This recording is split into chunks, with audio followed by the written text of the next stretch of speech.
ವ್ಯಾಖ್ಯಾಮುದ್ರಾಂ ಕರಸರಸಿಜೈಃ ಪುಸ್ತಕಂ ಶಂಖಚಕ್ರೆ ಭಿನ್ನಸ್ಫಟಿಕರುಚಿರೆ ಪುಂಡರೀಕೆ ನಿಷಣ್ಣಃ ಅಮ್ಲಾನಶ್ರೀರಮೃತವಿಶದೈರಂಶಭಿಪ್ಲಾವಯನ್ಮಾಮಾವಿರ್ಭೂಯಾದನಗಮಹಿಮಾ ಮಾನಸೇವಾಗಧೀಶಃ ನಮಸ್ತೆ ಪ್ರಾಣೇಶ ಪ್ರಣತ ವಿಭವಾಯಾವ ನಿಮಗಾಹ ನಮಸ್ವಾಮಿನ್ ರಾಮಪ್ರಿಯತಮಾನಮನ್ ಗುರುಗುಣ ನಮಸ್ತುಭ್ಯಂ ಭೀಮ ಪ್ರಬಲತಮ ಕೃಷ್ಣೇಷ್ಟ ಭಗವನ್ ನಮ ಶ್ರೀಮನ್ಮಧ್ವ ಪ್ರದಿಶ ಸುದರ್ಶನ್ನೋ ಜಯ ಜಯ ಶ್ರೀ ಗುರುಭ್ಯೋ ನಮಃ. ನಾರಾಯಣಂ ಸುರಗುರುಂ ಜಗದೇಕನಾಥಂ ಭಕ್ತಪ್ರಿಯಂ ಸಕಲಲೋಕ ನಮಸ್ಕೃತಂಚ ತ್ರೈಗುಣ್ಯವರ್ಜಿತಮಜಂ ವಿಭುಮಾದ್ಯಮೀಶ ಮಂದೇ ಭವಗ್ರಂ ಅಮರಾಸುರಸಿದ್ಧವಂದ್ಯಂ ನಾರಾಯಣಂ ನಮಸ್ಕೃತ್ಯ ನರಂಚೈವ ನರೋತ್ತಮಂ ದೇವೀಂ ಸರಸ್ವತೀಂ ವ್ಯಾಸಂ ತಥೋ ಜಯಮುದೀರಯೇ. ವೇದವ್ಯಾಸರ ಮಹಾಭಾರತದ ಚಿಂತಕರಿಗೆ ವಂದನೆಗಳು. ಅನುಶಾಸನ ಪರ್ವದ 38ನೆಯ ಪ್ರವಚನ. ಅಮೃತ ಮಥನದ ಸಂದರ್ಭದಲ್ಲಿ ನಡೆದ ಸುರಾಸುರ ಸಂಗ್ರಾಮದಲ್ಲಿ ಅಸುರರು ಕೈಮೇಲೆ ಮಾಡಿಕೊಂಡಾಗ ಸುರರು ಸೋತು ದೇವರಲ್ಲಿ ಬ್ರಹ್ಮನ ಮಾಧ್ಯಮದಲ್ಲಿ ಅನೇಕ ಪ್ರಕಾರಗಳಲ್ಲಿ ಸ್ತೋತ್ರ ಮಾಡಿದ್ರು, ಬೇಡಿಕೊಂಡ್ರು. ಕೊನೆಗೆ ದೇವರ ಭರವಸೆಯ ಮಾತು ಕೇಳಿತು, ಹೋರಾಟದಲ್ಲಿ ಇದ್ದೇನೆ ಹೇಳಿ. ಹೀಗೆ ಮತ್ತೆ ಸಂಗ್ರಾಮದಲ್ಲಿ ಭಗವಂತ ಸೇರಿಕೊಂಡ. ಪ್ರಾದುರಾಸೀತ್ ಮಹಾತೇಜ ಶಾರ್ಂಗಚಕ್ರ ಗದಾಧರ. ನೋಡಿ, ಅವನ ಕೈಯಲ್ಲಿನ ಆಯುಧಗಳು ದೂರದಿಂದಲೇ ಘಾಸಿಗೊಳಿಸುವಂತೆ ಪ್ರಧಾನವಾಗಿ ಬಿಲ್ಲು ಮತ್ತು ಎಸೆಯುವ ಚಕ್ರ ಮತ್ತು ಹಿಡಿದು ಹೊಡೆಯುವ ಗದೆ, 3 ಪ್ರತ್ಯೇಕವಾದ ಆಯುಧಗಳನ್ನು ಗುರುತಿಸ್ತಾರೆ ಇಲ್ಲಿ ಹೇಳ್ತಾರೆ. ಇದನ್ನು ಆಯುಧ ಶಾಸ್ತ್ರದಲ್ಲಿ ಲಕ್ಷಣವನ್ನು ಹೇಳುವಾಗ ಮುಕ್ತ, ಮುಕ್ತ, ಅಮುಕ್ತ ಎಲ್ಲ ಕರೀತಾರೆ.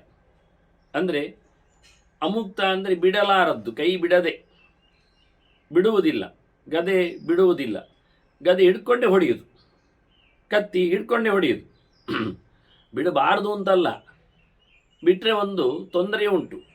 ಯಾಕೆ ಅಂದರೆ ಅದನ್ನು ನಾವು ಹಿಡ್ಕೊಂಡು ಹೊಡೆದ್ರೆ, ಕತ್ತಿಯನ್ನು ನಾವು ಎಸೆಯುವುದು ಅವನ ಮೇಲೆ ಮಾಡುವ, ಅದು ಮುಕ್ತ ಆಯಿತು, ಕೈಯಿಂದ ತಪ್ಪಿ ಹೋಯಿತು. ಎಸೆದು ಬಿಟ್ಟರೆ ಮತ್ತು ಅವನು ಅದನ್ನು ಹಿಡ್ಕೊಂಡು ನಮಗೆ ಹೊಡೆದ್ರೆ, ಅದನ್ನು ಯಾರು ಎಸಿಲಿಕ್ಕೆ ಹೋಗುವುದಿಲ್ಲ. ಕತ್ತಿಯನ್ನು ಹೊಡಿಲಿಕ್ಕೆ ಹೋಗುದು. ಕತ್ತಿಯಿಂದಲೇ ಕತ್ತಿಗೆ ಹೊಡಿತಾರೆ ಆಗ ವಿರೋಧಿಗಳು. ಅದರಿಂದ ಕತ್ತಿಯನ್ನು ತುಂಡು ಮಾಡಿ ಬಿಡ್ತಾರೆ. ತುಂಡು ಕತ್ತಿಯಲ್ಲಿ ಹೋರಾಡುವವರಿದ್ದಾರೆ, ಅದನ್ನು ಕತ್ತರಿಸಿ ಹಾಕ್ತಾರೆ ಕೊನೆಗೆ. ಹೀಗೆ ಕತ್ತಿ ಎನ್ನುವುದು ಸಹಜವಾಗಿ ಅದು ಅಮುಕ್ತ ಆಯುಧವೇ. ಗದೆಯೂ ಹಾಗೆ, ಗದೆಗೆ ಹಿಡಿ ಉಂಟು, ಹಿಡ್ಕೊಳ್ಳುವಲ್ಲಿ ಬಹಳ ಸುಲಭವಾಗಿ ಅವನಿಗೆ ಗ್ರಿಪ್ ಸಿಗುವ ಹಾಗೆ ಸಪೂರ ಇರ್ತದೆ. ಹೊಡೆಯುವ ಭಾಗದಲ್ಲಿ ಉಂಡೆಯಾಗಿ ದೊಡ್ಡ ಮಂಡೆಯಾಗಿ ಇರ್ತದೆ. ಹಾಗಾಗಿ ಅದನ್ನು ಹೊಡೆಯುವುದು. ಗದೆ ಅದು ಭಯಂಕರ ಭಾರವಾಗಿರ್ತದೆ. ಬೇರೆ ಇವ ಬೀಸಿ ಒಗೆಯುವ ಮೂಲಕ ಅದರ ಶಕ್ತಿಯಿಂದ ಅದು ಕಬ್ಬಿಣದ ಉಂಡೆಯಾಗಿ ಹೊಡೆಯುವ ಮೂಲಕ ಇನ್ನಷ್ಟು ಜೋರಾದಂತಹ ಗಾಯಗಳಾಗ್ತವೆ. ಗದೆಯನ್ನು ಪಕ್ಕ ತುಂಡು ಮಾಡಲಿಕ್ಕೆಲ್ಲ ಆಗುವುದಿಲ್ಲ. ಗದೆಯಿಂದ ಹೊಡೆದ್ರೂ ಸಹ ಅದು ಬುದ್ಧಿ ಕೊಡುತ್ತದೆ ಹೊರತು ತುಂಡಾಗಲಿಕ್ಕೆ ಹೇಳುವುದಿಲ್ಲ. ಗದೆ ಮೈಗಿಂತ ಗಟ್ಟಿ ಇದೆ. ಯಾಕೆ? ಮೈ ಮೃದು ಇದೆ. ಎಷ್ಟು ಕಠಿಣವಾದರೂ ಜಿಮ್ ಮೈ ಆದರೂ ಅದು ಕಲ್ಲಿನಾಗಿ ಗಟ್ಟಿ ಇಲ್ಲ. ಇದು ಗದೆ ಆಗಲ್ಲ, ಕಲ್ಲಿನಾಗಿ, ಕಬ್ಬಿಣದ ಉಂಡೆ ಅಲ್ವ, ಕಲ್ಲಿನಾಗಿ ಭಾರಿ ಗಟ್ಟಿ, ಸಾಲಿಡ್ ಪೀಸ್. ಹಾಗಾಗಿ ಗದೆ ಎನ್ನುವುದೊಂದು ರೀತಿಯಿಂದ ಅಮುಕ್ತವಾದ ಆಯುಧ. ಎಸಿಲಿಕ್ಕೂ ಬರ್ತದೆ, ಇಲ್ಲ ಅಲ್ಲ. ಎಸೆದು ನೋಟ ಸರಿಯಾಗಿ ಗುರಿ ಇದ್ದವನ ಮೈ ಮೇಲೆ ಅದು ಬಿದ್ದವನನ್ನು ಉಡಿ ಮಾಡುವುದು ಉಂಟು, ಇಲ್ಲ ಅಲ್ಲ. ಆದರೆ ಅದನ್ನು ಹಾರಿ ಎತ್ತಿ ಹಿಡಿದ್ರೆ ಯಾರಾದರೂ ಇವನಿಗೆ ಬಿಸಾಡ್ಬೋದು, ಹೊಡಿಬಹುದು. ಈಟಿ, ಬಲ್ಲೆ, ಬರ್ಜಿ ಇವೆಲ್ಲ ಎಸೆಯುವುದೇ. ಇದು ಮುಕ್ತ ಆಯುಧ. ಜಾವೆಲಿನ್ ಥ್ರೋ ಪ್ರಕಾರದ್ದು ಈಟಿಗಳು, ಬರ್ಜಿಗಳು ದೂರದಲ್ಲಿದ್ದವನಿಗೆ ಹೊಡೆಯುವುದು. ಅದು ಒಂದರ ಮೇಲೆ ಒಂದು ಹೊಡೆಯುವುದೇ. ಆಗ ಅವನು ತಪ್ಪಿಸಿಕೊಳ್ಳುವಂತೆ ಇಲ್ಲ, ಮೈಯನ್ನು ಸೀಳಿಕೊಂಡು ಹೋಗ್ತದೆ.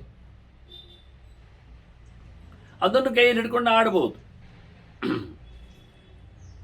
ಆದರೆ ಬಿಲ್ಲು ಬಹಳ ಚಂದವಾಗಿದೆ.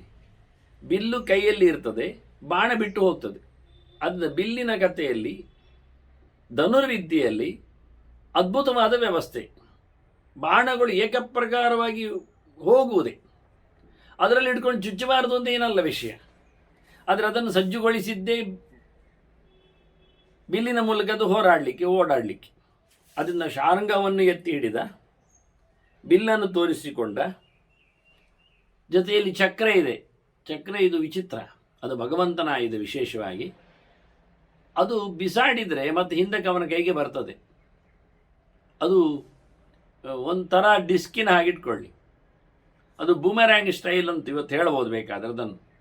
ಅದು ಒಂದು ಲೆಕ್ಕಾಚಾರದಲ್ಲಿ ಬಿಸಾಡಿದಾಗ ಅದು ತಿರುಗಿಕೊಂಡು ಹೋಗಿ, ಇವತ್ತು ನಾವಂಥ ರೀತಿಯನ್ನು ನೋಡಿಕೊಳ್ಳುವಾಗ ಎಲ್ ಶೇಪ್ ಇರ್ತದೆ ಅಂಥದ್ದು. ಅದನ್ನು ಬಿಸಾಡುವ, ಅದು 2 ಅಲಗುಗಳು ಅದರದ್ದು ಹರಿತವಾಗಿರ್ತದೆ. ಅದನ್ನೊಂದು ಲೆಕ್ಕಾಚಾರದಲ್ಲಿ ಎಸೆಯುವುದರಿಂದ ಅದರ ಸ್ಪೀಡು, ಅದರ ಓಡುವ ಲೆಕ್ಕ ನೋಡಿದರೆ ಅದು ಸೀದು ಹೋಗಿ ಎಲ್ಲಿಯೋ ಓಡಿಕೊಂಡು ಹೋಗಿ, ಸ್ಪಿನ್ ಬೌಲಿಂಗ್ ಥರ ಎಲ್ಲಿಯೋ ಓಡಿಕೊಂಡು ಹೋಗಿ ಎದುರಾಳಿಯ ತಲೆಯನ್ನು ಕತ್ತರಿಸಿ ಮತ್ತು ಹಿಂದಕ್ಕದು ಇವನ ಕೈಗೆ ಬರುವಾಗಿರ್ತದೆ. ಇದು ಅಭ್ಯಾಸ ಬೇಕಿದ್ದಕ್ಕೆ. ಆ ವ್ಯಕ್ತಿ ಅಲ್ಲಿಂದ ಕದಲಿದ್ರೆ ಮಾತ್ರ ಅದು ನಡೆಯುವುದಿಲ್ಲ. ಯಾಕೆಂದರೆ ಇವನು ಎಸೆದಾದ ನಂತರ ಅದು ಹುಡುಕಿಕೊಂಡು ಹೋಗಿ ಗುರಿಯನ್ನು ಹೊಡೆಯುವುದಲ್ಲ. ಅದು ಇವನ ವೇಗ, ಅದರ ಆ್ಯಕ್ಷನ್, ಮೂಮೆಂಟ್ಸ್, ಅದರ ಮೇಲೆ ಡಿಪೆಂಡ್ಸ್ ಅನ್ನೋದು. ಬಾಣದ ಹಾಗೆ, ಬಾಣವು ಗುರಿ ತಪ್ಪಿದರೆ ಮುಗಿದೋಯ್ತಲ್ಲ, ಅವನಿಗೆ ಹೊಡೆಯುವುದಿಲ್ಲ ಅದು. ಆದರೆ ಅವನೇನು ಮಾಡ್ತಾನೆ, 2ನೇ ಬಾಣವನ್ನು ಪ್ರಯೋಗ ಮಾಡ್ತಾನೆ. ಒಂದು ಬಾಣ ಹೊಡೆದ ನಂತರ ಅದರ ಬೆನ್ನ ಹಿಂದೆ 2ನೇ ಬಾಣ, ಅದರ ಬೆನ್ನ ಹಿಂದೆ ಮಗದೊಂದು ಬಾಣ. ಆಗ ಅವನನ್ನು ನೋಡಿಕೊಂಡು ಅದು ಗಮನಿಸಿಕೊಂಡು ಹೊಡೆಯುವ ಬಾಣಗಳು. ಸುತ್ತಮುತ್ತಲು ಹೊಡೆಯುವುದರಿಂದ ಅವನು ತಪ್ಪಿಸಿಕೊಂಡು ಹೋಗಲಿಕ್ಕೆ ಆಗುವುದಿಲ್ಲ. ಅದು ಎಳೆದು ಬಿಟ್ಟಾದ ತಕ್ಷಣ ಅವನು ಹೊರಡದಾಗಿರ್ತದೆ. ಅದು ಇವನು ರಥದ ವೇಗದಲ್ಲಿ ಬರುವ ಮೂಲಕ ಇದು ವೇಗವನ್ನು ಲೆಕ್ಕ ಮಾಡಲಿಕ್ಕೆ ಉಂಟು. ನಿಂತು ಹೊಡೆಯುವ ವಿಷಯ ಬೇರೆ, ಇದು ಮೂಮೆಂಟ್. ರಥ ಓಡ್ತಾ ಇದೆ, ಅವನ ರಥ ಓಡ್ತಾ ಇರ್ತದೆ, ಇದನ್ನು ಗಮನಿಸಿಕೊಂಡು ಹೊಡೆಯುವಂಥದ್ದು. ರಥ ಓಡದಂತೆ ಚಕ್ರಕ್ಕೆ ಹೊಡೆದು, ಕುದುರೆಗೆ ಹೊಡೆದು, ಸಾರಥಿಗೆ ಹೊಡೆದು, ಇನ್ನು ಇನ್ನಷ್ಟು ಗಾಬರಿ ಹುಟ್ಟಿಸಿ ರಥಿಕನನ್ನು ಬಡಿಯುವ ವಿಧಾನಗಳು. ಅದನ್ನು ಭಗವಂತ ಬರುವಾಗಲೇ 3 ಪ್ರಕಾರದ ಆಯುಧವನ್ನು ತಂದ ಅಂತ ತೋರಿಸ್ತಾರೆ. ಶಾರ್ಂಗ, ಚಕ್ರ, ಗದಾಧರ ಅಂತ. ಅದ್ಭುತವಾದ ವಿಷಯಗಳಿದು. ಆಯುಧಗಳನ್ನು ತಯಾರಿಸುವಲ್ಲಿ, ಅದನ್ನು ಹಿಡಿದುಕೊಂಡು ಬರುವಲ್ಲಿ, ದೇವರ ಚಿಂತನೆಯಲ್ಲಿ ಏನೆಲ್ಲ ಔಚಿತ್ಯಗಳಿರ್ತಾವೆ ಎನ್ನುವುದನ್ನು ನೋಡಲಿಕ್ಕೆ ಬರ್ತದೆ. ಈ ರೀತಿಯಾಗಿ ಬಂದವ ಭಗವಂತ ಸುಪರ್ಣ ಪೃಷ್ಠ ಮಾಸ್ಥಾಯ ತೇಜಸ ಪ್ರದಹನ್ನಿಮ. ಭಯಂಕರವಾದ ತನ್ನ ಪ್ರತಾಪದಿಂದ, ತೇಜಸ್ಸಿನಿಂದ, ಉರಿಯಿಂದ, ಜ್ವಾಲೆಯಿಂದ ವೈರಿಗಳನ್ನು ಸುಡುವಂತೆ ಬಂದಿದ್ದಾನೆ. ಇಂಥವನು ಗರುಡನ ಮೇಲೆ ಎದ್ದು ನಿಂತಿದ್ದಾನೆ. ಗರುಡನ ಬೆನ್ನೆಯ ಮೇಲೆ ಆರಾಮಾಗಿ ನೋಡಿ, ಸುಪರ್ಣ ಪೃಷ್ಠಂ ಅಂತಾರೆ ಬಹಳ ಸುಂದರವಾಗಿ. ಅಂದರೆ ಸಹಜವಾಗಿಯೇ ಹಕ್ಕಿ ಇದು. ಈಗ ಹಕ್ಕಿ ಹಾರಾಡಿಕೊಂಡು ಬಂದಿದೆ, ಅದರ ಮೇಲೆ ಇವಾಗ ಕೂತಿದ್ದಾನೆ. ಈಗ ಬೆನ್ನು ಸಿಗುವುದಾಗಲೇ. ರೆಕ್ಕೆಯ 2 ಬದಿಯಲ್ಲಿ ತನ್ನ ಕಾಲನ್ನು ಕೆಳಗೆ ಇಳಿಸ್ತಾನೆ. ಅದು ರೆಕ್ಕೆಯಿಂದ ಕಾಲನ್ನು ಗಟ್ಟಿ ಹಿಡ್ಕೊಳ್ತದೆ ಬೇಕಾದಾಗ, ಇಳಿಯುವಾಗ ಎಲ್ಲ, ಹಾರುವಾಗ, ಇಳಿಯುವಾಗ, ಓಡುವಾಗ ಎಲ್ಲ. ಹಾಗೆ ಇವನು ಬಹಳ ಚಂದವಾಗಿ ಗರುಡನ ಮೇಲೆದ್ದುಕೊಂಡು ಹೋರಾಟವನ್ನು ನಡೆಸಿ ದಾನವರನ್ನೆಲ್ಲ ಸಂಹಾರ ಮಾಡಿ ಅಂತರ್ಧೀಯತ, ಅಲ್ಲಿಂದ ಅಂತರ್ಧಾನವನ್ನು ಮಾಡಿದ್ದಾನೆ. ಯಾರಿಗೂ ಕಾಣಲಿಲ್ಲ. ಮತ್ತೆ ಎಲ್ಲ ಗೆದ್ದುಕೊಂಡಿದ್ದಾರೆ, ದೈತ್ಯರೆಲ್ಲ ನಾಶ ಆಗಿದ್ದಾರೆ. ದೇವತೆಗಳು ಮತ್ತೆ ಬ್ರಹ್ಮನಲ್ಲಿ ಕೇಳ್ತಾರೆ, ಅಲ್ಲ ನಾವು ಗೆದ್ದುವಲ್ಲ, ಹೌದು, ಎಲ್ಲಿ ದೇವರೆಲ್ಲಿ? ಯುದ್ಧದ ಗಲಾಟೆಯಲ್ಲಿ, ಭರಾಟೆಯಲ್ಲಿ ಅವನ ಹತ್ರ ಯಾರು ಸುಳ್ಳಿಲೇ ಇಲ್ಲ. ದೇವತೆಗಳು ಹೋರಾಡ್ತಾನೆ ಇದ್ದಾರೆ. ದೇವರು ಹೋರಾಟ ಮಾಡಿ ದೇವತೆಗಳನ್ನು ಗೆಲ್ಲಿಸಿದ, ದೈತ್ಯರನ್ನು ನಾಶ ಮಾಡಿದ, ವೆನಶ್ಯ ಅಂತ ಅಸುರರೆಲ್ಲ. ಇವ ಹೋಗಿ ಆಯಿತು. ದೇವತೆಗಳು ಕೂಡಲೇ ಬ್ರಹ್ಮನಲ್ಲಿ ಕೇಳ್ತಾರೆ, ಕೊಯಮಸ್ಮಾನ್ ಬರಿತ್ರಾಯ ತೂಷ್ಣೀಮೇವ ಯಥಾಗತಂ ಪ್ರತಿಪ್ರಯಾತಃ. ಯಾರು ನಮ್ಮನ್ನು ಗೆಲ್ಲಿಸಿ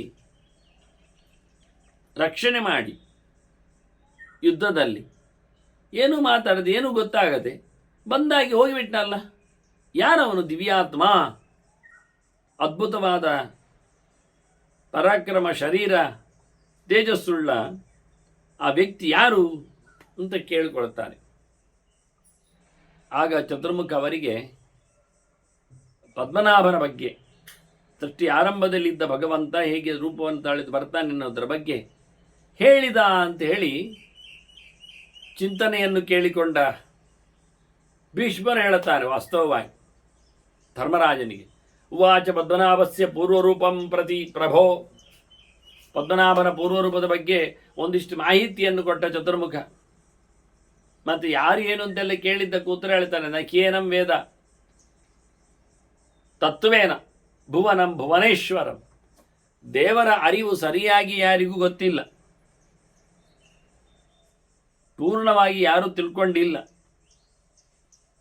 ಅವನಿಡೀ ಜಗತ್ತಿನ ಒಡೆಯ, ಅವನು ಈ ಜಗತ್ತಿನಲ್ಲಿ ನಿಲುವು ಪಡೆದವ. ನಮಗವನ ಸೃಷ್ಟಿ ಜಗತ್ತೇ ಗೊತ್ತಾಗುವುದಿಲ್ಲ, ಇನ್ನವನೇನು ಗೊತ್ತಾಗುವುದು?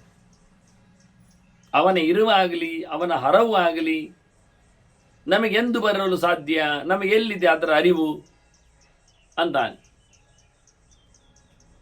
ಮತ್ತು ಅವನ ಬಗ್ಗೆ ತಿಳ್ಕೊಳ್ಳಿಕ್ಕೆ ಆಗುವುದಿಲ್ಲ, ವಿಚಾರ ಮಾಡಲಿಕ್ಕೆ ಆಗುವುದಿಲ್ಲ, ವಿಮರ್ಶೆ ಮಾಡಲಿಕ್ಕೆ ಬರುವುದಿಲ್ಲ. ಸಂಖ್ಯಾತಂ ನೈವ ಚ ಆತ್ಮಾನಂ ನಿರ್ಗುಣಂ ಗುಣಿನಾಂ ವರಂ. ಅವನನ್ನು ನಿರ್ಗುಣ ಅಂತ ಹೇಳಿದ. ನಾವು ತಿಳ್ಕೊಳ್ಳಿಕ್ಕೆ ಇರುವಂಥದ್ದು ಈ ಜಗತ್ತಿನಲ್ಲಿ ಅವರ ವ್ಯಕ್ತಿಗಳ ವ್ಯಕ್ತಿತ್ವದಿಂದಾಗಿ, ಅವರ ಜೋರುತನ, ಅವರ ಗಟ್ಟಿತನ, ಅವರ ಮೃದುತನ, ಅವರ ಅಂಜುತನ, ಇವನ್ನೆಲ್ಲ ನೋಡಿಕೊಂಡು ಮನುಷ್ಯನಲ್ಲಿ ನಾವು ಎಂಥ ಗುಣ ಉಂಟು ಹೇಳ್ತೇವೆ. ಅವನು ಒಳ್ಳೆಯವನೋ ಕೆಟ್ಟವನೋ, ಕೆಟ್ಟದಿಲ್ಲದವನೋ ಒಳ್ಳೆಯದಿಲ್ಲದವನೋ, ಹೀಗೆಲ್ಲ. ಹಾಗಾಗಿ ಭಗವಂತ ಎಲ್ಲ ಗುಣಗಳಿಂದಲೂ ಮಿಗಿಲಾಗಿದ್ದಾನೆ. ಅವನ ಯಾವುದೇ ಪ್ರಕಾರವಾದ ಈ ತ್ರಿಗುಣಗಳು ಇಲ್ಲ.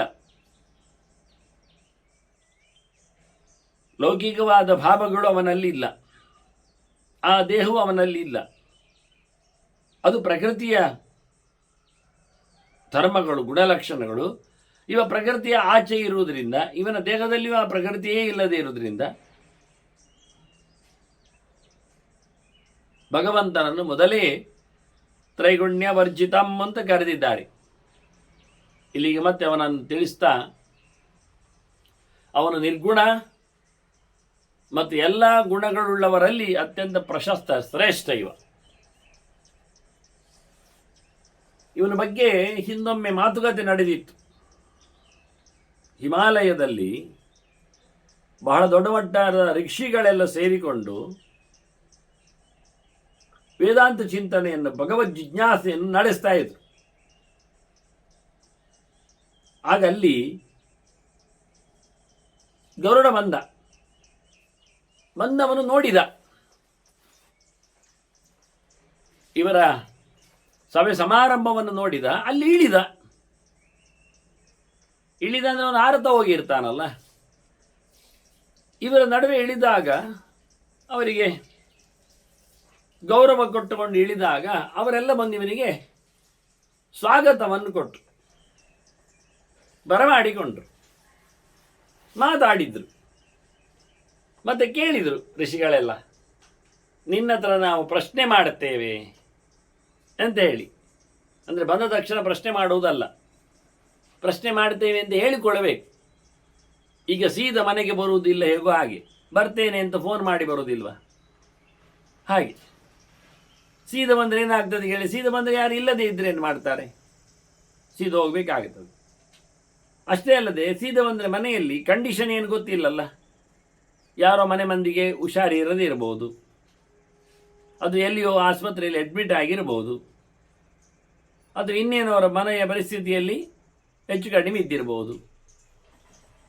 ಆದ್ದರಿಂದ ನಾವು ದೊತ್ತನೆ ಬಂದುಬಿಟ್ರೆ ಅವರಿಗೆ ಮುಜುಗರ ಆಗ್ತದೆ, ಎಡವಟ್ಟಾಗ್ತದೆ, ಕಷ್ಟ ಆಗ್ತದೆ. ಮನೆ ಮಂದಿಯಲ್ಲಿ ಆರೋಗ್ಯ ಸಮಸ್ಯೆ ಇದ್ದರೆ ಅದು ಹರಡುವ ಭೀತಿ, ಅವರ ಆರೈಕೆಯನ್ನು ಮಾಡಿಕೊಳ್ಳುವ ಬಗ್ಗೆ,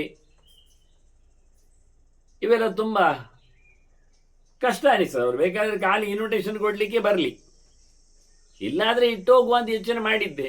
ಅದು ಯೋಚನೆ ಮಾಡಿದ್ದೆ, ಅದು ಪ್ರಯೋಜನ ಅಲ್ಲ. ಈಗ ಫೋನ್ ಬೇಕಾದಷ್ಟು ಇರುವುದರಿಂದ ಮುಂಚಾಗಿ ಹೇಳಿ ಹೋಗುವುದರಲ್ಲಿ ಅರ್ಥ ಇರ್ತದೆ. ಅವರು ಅದಕ್ಕೆ ತಯಾರಾಗ್ತಾರೆ. ಅಥವಾ ಬೇರೆ ಯಾರಿಗೆ ಅಪಾಯಿಂಟ್ಮೆಂಟ್ ಕೊಟ್ಟಿದ್ರೆ ಅವರನ್ನು ಮತ್ತೆ ನಿಲ್ಲಿಸ್ತಾರೆ. ಇಲ್ಲಾಂದ್ರೆ ಇಬ್ಬರೊಟ್ಟಾಗುವುದಲ್ಲಿ ಇವರು ಬಂದ ತಕ್ಷಣ ಅವ್ರು ಬಂದು ಬಿಡುದು, ಇವರನ್ನು ಮಾತಾಡಿಸುವ ಹಾಗಿಲ್ಲ. ಮತ್ತೆ ಬಂದವರಲ್ಲಿ ಇಬ್ಬರು ಸಹ ಅಕ್ಕಪಕ್ಕದವರಾಗಿದ್ದರು ಪರಸ್ಪರ ದ್ವೇಷಿಗಳಾಗಿದ್ದರೆ ಏನು ಮಾಡುವ? ಇವನಿಗೆ ಗಸಿಬಿಸಿ ಬೇರೆ, ಒಂದು ಆಚೆ ಮೂರೆ ಒಂದು ಈಚೆ ಮೂರೆ ಆಗಿದೆ. ಇವನನ್ನು ಆ ಕೋಣೆಯಲ್ಲಿಟ್ಟು ಮಾತಾಡಿಸಿ, ಇವನನ್ನು ಈ ಕೋಣೆಯಲ್ಲಿಟ್ಟು ಮಾತಾಡಿಸಬೇಕು. ಇಲ್ಲ, ಕಷ್ಟದ ವಿಷಯಗಳು ಇವು. ಮತ್ತೊಬ್ಬರಿಗೆ ಶುಗರ್ ಇರ್ತದೆ, ಅವನು ಹೇಳ್ತಾನೆ ನನಗೆ ಸಕ್ಕರೆ ಹಾಕಿದ್ದು ಬೇಡ ಅಂತಾನೆ. ಮಗದೊಬ್ಬನಿಗೆ ಈಗೆಲ್ಲ ಎಂಥ ಸೆಕೆ ಮಾರಾಯರೆ ಅಂತ ಬರುವಾಗಲೇ ಕೂಗ್ತಾನೆ. ಅಂದರೆ ಅವನಿಗೆ ಜ್ಯೂಸ್ ಕೊಡಬೇಕು ಅಂತ ಅರ್ಥ ಅವನು ಹೇಳಿಕೊಳ್ಳುವ ರೀತಿ ನೋಡಿದರೆ. ಹಾಗಾದರೆ ಅವರಿಗೆ ಈ ಶುಗರ್ಲೆಸ್ ಕಾಫಿ ಎಲ್ಲ ನಡೆಯುವುದಿಲ್ಲ, ಏಕಸೂತ್ರತೆ ಆಗುವುದಿಲ್ಲ. ಮತ್ತು ಎಲ್ಲರಿಗೂ ಕೊಡಲಿಕ್ಕೂ ಬರುವುದಿಲ್ಲ. ಕೆಲವು ಮನೆ ಮಂದಿಗೆ ಬಂಧು ಭಗಿನಿಯರಿಗೆಲ್ಲ ಕೊಡ್ತಾರೆ, ಬಾಯಾರಿಕೆಯು ತಿನ್ನಲಿಕ್ಕೂ ಎಲ್ಲ. ಫ್ರೆಂಡ್ಸ್ಗಳಿಗೆ ಇನ್ವಿಟೇಷನ್ ಕೊಡುವವರಿಗೆಲ್ಲ, ಪೋಸ್ಟ್ ಮಾಸ್ಟರ್ನಾಗಿರುವವರಿಗೆಲ್ಲ ಏನು ಉಪಚಾರ ಆದರಾದಿತ್ಯ ಮಾಡಲಿಕ್ಕೆ ಬರ್ತದೆ? ಅದು ಅವರು ಹೇಳಿರ್ತಾರೆ ಬರುವಾಗಲೇ, ಇಲ್ಲ ಪುರುಸೋತಿಲ್ಲ, 1 ನಿಮಿಷ ಅಂತ ಬಂದದ್ದಷ್ಟೇ ಕೈಯಲ್ಲಿ ಕೊಡುವ ಅಂತ, ಇನ್ನು ಆಚೆಗೆಲ್ಲ ಹೋಗ್ಲಿಕ್ಕೆ ಉಂಟು ಅಂತ ಹೇಳ್ತಾರೆ. ಅವರು ಕುಡಿಲಿಕ್ಕೋಸ್ಕರ ಬಂದದ್ದು ಅಲ್ಲ, ಕೂತ್ಕೊಳ್ಳಿಕ್ಕೆ ಬಂದದ್ದಲ್ಲ, ಪಟ್ಟಾಂಗ್ ಮಾಡಲಿಕ್ಕೆ ನಿಂತದ್ದು ಅಲ್ಲ. ಅವರು ಇಂತಹ ಸಂದರ್ಭಗಳಲ್ಲೆಲ್ಲ ಹೇಳಿಕೊಂಡಾಗ ಮಾತ್ರವೇ ಅವರದಕ್ಕೆ ರೆಡಿ ಆಗ್ತಾರೆ. ಸಿಕ್ಕಿದ್ದಾರೆ ಅಂತ ಹೇಳಿಕೊಂಡು ಅವರನ್ನು ಹಿಡಿದು ಬಿಡುವುದಲ್ಲ. ಅದರಂತೆ ಆಯ್ತಿದು. ಮಧ್ಯಾಹ್ನವೇ ಕೆಲವರು ಬರ್ತಾರೆ, ಆಗಲೇ ಅವರು ಮನೆಯವರು ಹೊರಡಿರ್ತಾರೆ. ಒಂದು ಪಕ್ಕದ ಮನೆಯಲ್ಲಿ ಪಕ್ಕದ ಕಡೆಯಲ್ಲಿ ಊಟ ಇರ್ತದೆ, ಮಧ್ಯಾಹ್ನದಕ್ಕೆ ಹೋಗಬೇಕು. ಅದೇ ಹೊತ್ತಿಗೆ ಇವರು ಅಡ್ಡ ಬರುವುದು ಎದುರಿಗೆ. ಇವರದ್ದು ಊಟ ಆಗಿರುವುದಿಲ್ಲ, ಮನೆಯಲ್ಲಿ ಊಟ ಮಾಡಲಿಕ್ಕೆ ಮನೆಯಲ್ಲಿ ಊಟ ತಯಾರಾಗಿಲ್ಲ, ಬೇರೆ ಮನೆಯಲ್ಲಿ. ಸರಿ, ಆಚೆ ಮನೆಗೆ, ಆಚೆ ಊರಿಗೆ, ಆಚೆ ಕಾರ್ಯಕ್ರಮಕ್ಕೆ ಹೋಗುವ ಅಂದರೆ ಇವರು ಬರಲಿಕ್ಕೆ ಕೇಳುವುದಿಲ್ಲ. ನೀವು ಬನ್ನಿ ಅಂದರೆ ಎಲ್ಲ ಲಾಯ್ಕ ಆಗೋದಿಲ್ಲ. ಅವರು ನನಗೆ ಹಿಂದಿನ ಕಥೆಯಲ್ಲಿ ಗುರ್ತಾ ಉಂಟು, ಅವರು ನನಗೆ ಹೇಳಲಿಲ್ಲ, ಹೇಳಿಕ್ಕೆ ಶುರು ಮಾಡ್ತಾನೆ ಮತ್ತೆ. ಈಗ ಅವರನ್ನು ಬಿಟ್ಟು ಹೋಗುವಾಗಿಲ್ಲ, ಊಟ ಮಾಡಿಸುವಾಗಿಲ್ಲ, ಊಟ ಮಾಡಿ ತಯಾರು ಮಾಡಿ ಕೊಡುವಾಗಿಲ್ಲ. ನಡು ಮಧ್ಯಾಹ್ನದ ಊಟಕ್ಕೆ ಇಲ್ಲದೆ ಬಿಸಿಲಲ್ಲಿ ಹಿಂದೆ ಕಳಿಸಿದಾಗ ಆಗ್ತದೆ ಮತ್ತೆ. ಇದೆಲ್ಲ ತುಂಬ ತಾಪತ್ರಯಗಳಿರ್ತವೆ. ಸುಲಭ ಅಲ್ಲ ವಿಷಯ, ಹೇಳುವುದಷ್ಟೇ. ಕೇಳುವಾಗ ಎಂತ ಇಲ್ಲ ಅಲ್ಲ. ಈಗ ಫೋನ್ ಬೇಕಾದಷ್ಟು ಇದ್ದದರಿಂದ ಅವರನ್ನು ಕಾಂಟ್ಯಾಕ್ಟ್ ಮಾಡಿ, ಅದು ಈಗ ಅಂತ ಆದರೆ ಈಗ ಮಾಡಿ ಬರುವುದೇ. ಕೇಳುವಾಗ ಒಂದು ಅಕ್ಷರ ಕೇಳುದು. ಹಾಗೆ ಇಲ್ಲಿ ಭಾಳ ಚಂದವಾಗಿ ಗರುಡನ ಹತ್ರ ಹೇಳ್ತಾರೆ ಋಷಿಗಳು, ಆ ಕಾಲದಲ್ಲಿ ನಿನ್ನ ಹತ್ರ ಕೇಳಲಿಕ್ಕುಂಟು, ನಾವು ನೀನು ಹೇಳಬೇಕು. ಕೇಳಿಕೊಳ್ತಾರವರು. ಸೀದಾ ಮೊದಲೇ ಪ್ರಶ್ನೆ ಮಾಡೋದಿಲ್ಲ, ಬಂದ ತಕ್ಷಣ ಕೂತ್ಕೊಂಡು ಅದು ಹೀಗೆ ಏನು ಅಂತ ಕೇಳೋದಿಲ್ಲ. ಸೀದಾ ಅವನಿಗೆ ಗೌರವ ಕೊಟ್ಟು ನಮಸ್ಕಾರ ಮಾಡಿ, ನಮಗೆ ಒಂದು ಸ್ವಲ್ಪ ಜಿಜ್ಞಾಸೆ ಇದೆ, ಕೇಳಲಿಕ್ಕುಂಟು, ತಮ್ಮಲ್ಲಿ ಕೇಳುವುದಾ? ಇಲ್ಲಾದ್ರೆ ಅವನು ಹೇಳ್ಬೋದು, ನಾ ಕೇಳಲಿಕ್ಕೆ ಪುರುಸೋತ್ ನಾನು ಕಮ್ಮಿ ಉಂಟು, ಇನ್ನೊಮ್ಮೆ ಬರ್ತೇನೆ, ನಿಮಗೆ ಗಂಟೆ ಇಟ್ಕೊಂಡೇ ಬರ್ತೇನೆ, ಈಗ ನಾನು ಬೇರೆ ಕೆಲಸಕ್ಕೆ ಹೊರಟದ್ದು ಹೇಳ್ತಿದ್ದವ, ಹೇಳಬೇಕಾಗ್ತದೆ. ಮತ್ತೆ ನಾವು ಪ್ರಶ್ನೆ ಕೇಳೋದು, ಕೇಳಿದ ತಕ್ಷಣ ಹೇಳೋದು ಅಲ್ಲ, ನನಗೆ ಈಗ ಹೋಗ್ಲಿಕ್ಕೆ ಉಂಟು, ನಿಮ್ಮ ಪ್ರಶ್ನೆ ಮತ್ತೆ ನಾಳೆ ಬಂದು ಹೇಳುತ್ತೇನೆ ಹೇಳಿದರೆ ಅವನಿಗೆ ಗೊತ್ತಿಲ್ಲ, ಬೇರೆಯವ್ರ ಹತ್ರ ಕೇಳಿ ಬರ್ತಾನೆ, ಇವರು ಹೇಳಿಕೊಳ್ಳೋದು ಕೊನೆಗೆ. ಅದರ ಗಲಾಟೆಗಿಂತ ಅವನ ಹತ್ರ ಕೇಳಿಕೊಳ್ಳೋದು ಒಳ್ಳೆಯದಲ್ಲ. ಪ್ರಶ್ನೆ ಕೇಳ್ತೇವೆ, ಉತ್ತರ ಹೇಳ್ತೀರಾ, ಪುರುಸೊತ್ತುಂಟಾ, ಕೇಳ್ಬೋದಲ್ಲ ಸುಲಭವಾಗಿ. ಹಾಗಾಗಿ ಕೇಳುವವನು ಮೊದಲಿಗೆ ಕೇಳಲಿಕ್ಕುಂಟು ಅಂತ ಹೇಳಿಕೊಳ್ಳಬೇಕೆನ್ನುವ ಸೌಜನ್ಯ ಬೇಕು. ಎದುರು ಸಿಕ್ಕಿದ ತಕ್ಷಣ ಕೇಳಿ ಬಿಡುವುದಲ್ಲ, ಫೋನ್ ಕೈ ಹಾಕಿದ ತಕ್ಷಣ ಕೇಳಿ ಬಿಡುವುದಲ್ಲ. ಯಾರು ಏನು ಎಂಥದ್ದು ಕೇಳಲಿಕ್ಕೆ ಕೇಳ್ತೀರಾ, ಹಾಗೆ ಹೀಗೆ ಎಲ್ಲ ಸಿಚುವೇಶನ್, ಪ್ರಸಂಗಾನುಕೂಲ್ಯ ಅಂತ ಇದ್ದಾರೆ ಅದಕ್ಕೆ. ಅದು ಇಲ್ಲದಿದ್ದರೆ ಎಲ್ಲ ಹಾಳಾಗಿ ಹೋಗ್ತದೆ. ಒಳ್ಳೆ ಚಂದ ಮಾಡಿ ಒಬ್ಬ ಸಂಗೀತ ಹೇಳ್ತಾನಂತೆ, ಎಲ್ಲ ರಾಗವನ್ನು ಸಹ, ಕಾಮೋದ ರಾಗ ಆಗಲಿ, ಮಂದಾರ ಮಾಳಿ ಆಗಲಿ, ಎಲ್ಲವನ್ನು ಸಹ ಬಹಳ ಸುಂದರವಾಗಿ. ಆದರೆ ಏನಾಯಿತು ಕೇಳಿದರೆ, ಅವನ ರಾಗ ಕೇಳಲಿಕ್ಕೆ ಹೋದರೆ ಅದು ಮನೆಯಲ್ಲಿ ಒಂದು ಕಾಯಿಲೆಗೆ ಬಿದ್ದು ಸತ್ತಿದೆ. ಅದನ್ನು ವಿಲೇವಾರಿ ಮಾಡಲಿಕ್ಕೆ ಅವರು ಒದ್ದಾಡ್ತಾ ಇದ್ದಾರೆ. ಈಗ ಅಲ್ಲಿ ಹೋಗಿ ಅವನು ಚಂದ ಮಾಡಿ ಸಂಗೀತ ಹೇಳ್ತಾ ಹೋದ್ರೆ ಅವರು ಹೇಗಾಗಬೇಡ, ಇದು ಬೇಕಾ? ಈಗ ಚಟ್ಟವನ್ನು ಏರಿಸಲಿಕ್ಕೆ ಸಂಗೀತ ಬೇಕಾಗ್ತದ? ಕೇಳುವವರು ಯಾರಿದ್ದಾರೆ ಈಗ? ಆ ರಸಭಾವ ಅವಕಾಶ ಎಲ್ಲಿ ಉಂಟು ಇಲ್ಲಿ ಈಗ? ಆದ್ದರಿಂದ ಎಲ್ಲಿ ಕೇಳಬೇಕಲ್ಲ, ಏನು ಅಂತ ಕೇಳಬೇಕಲ್ಲ.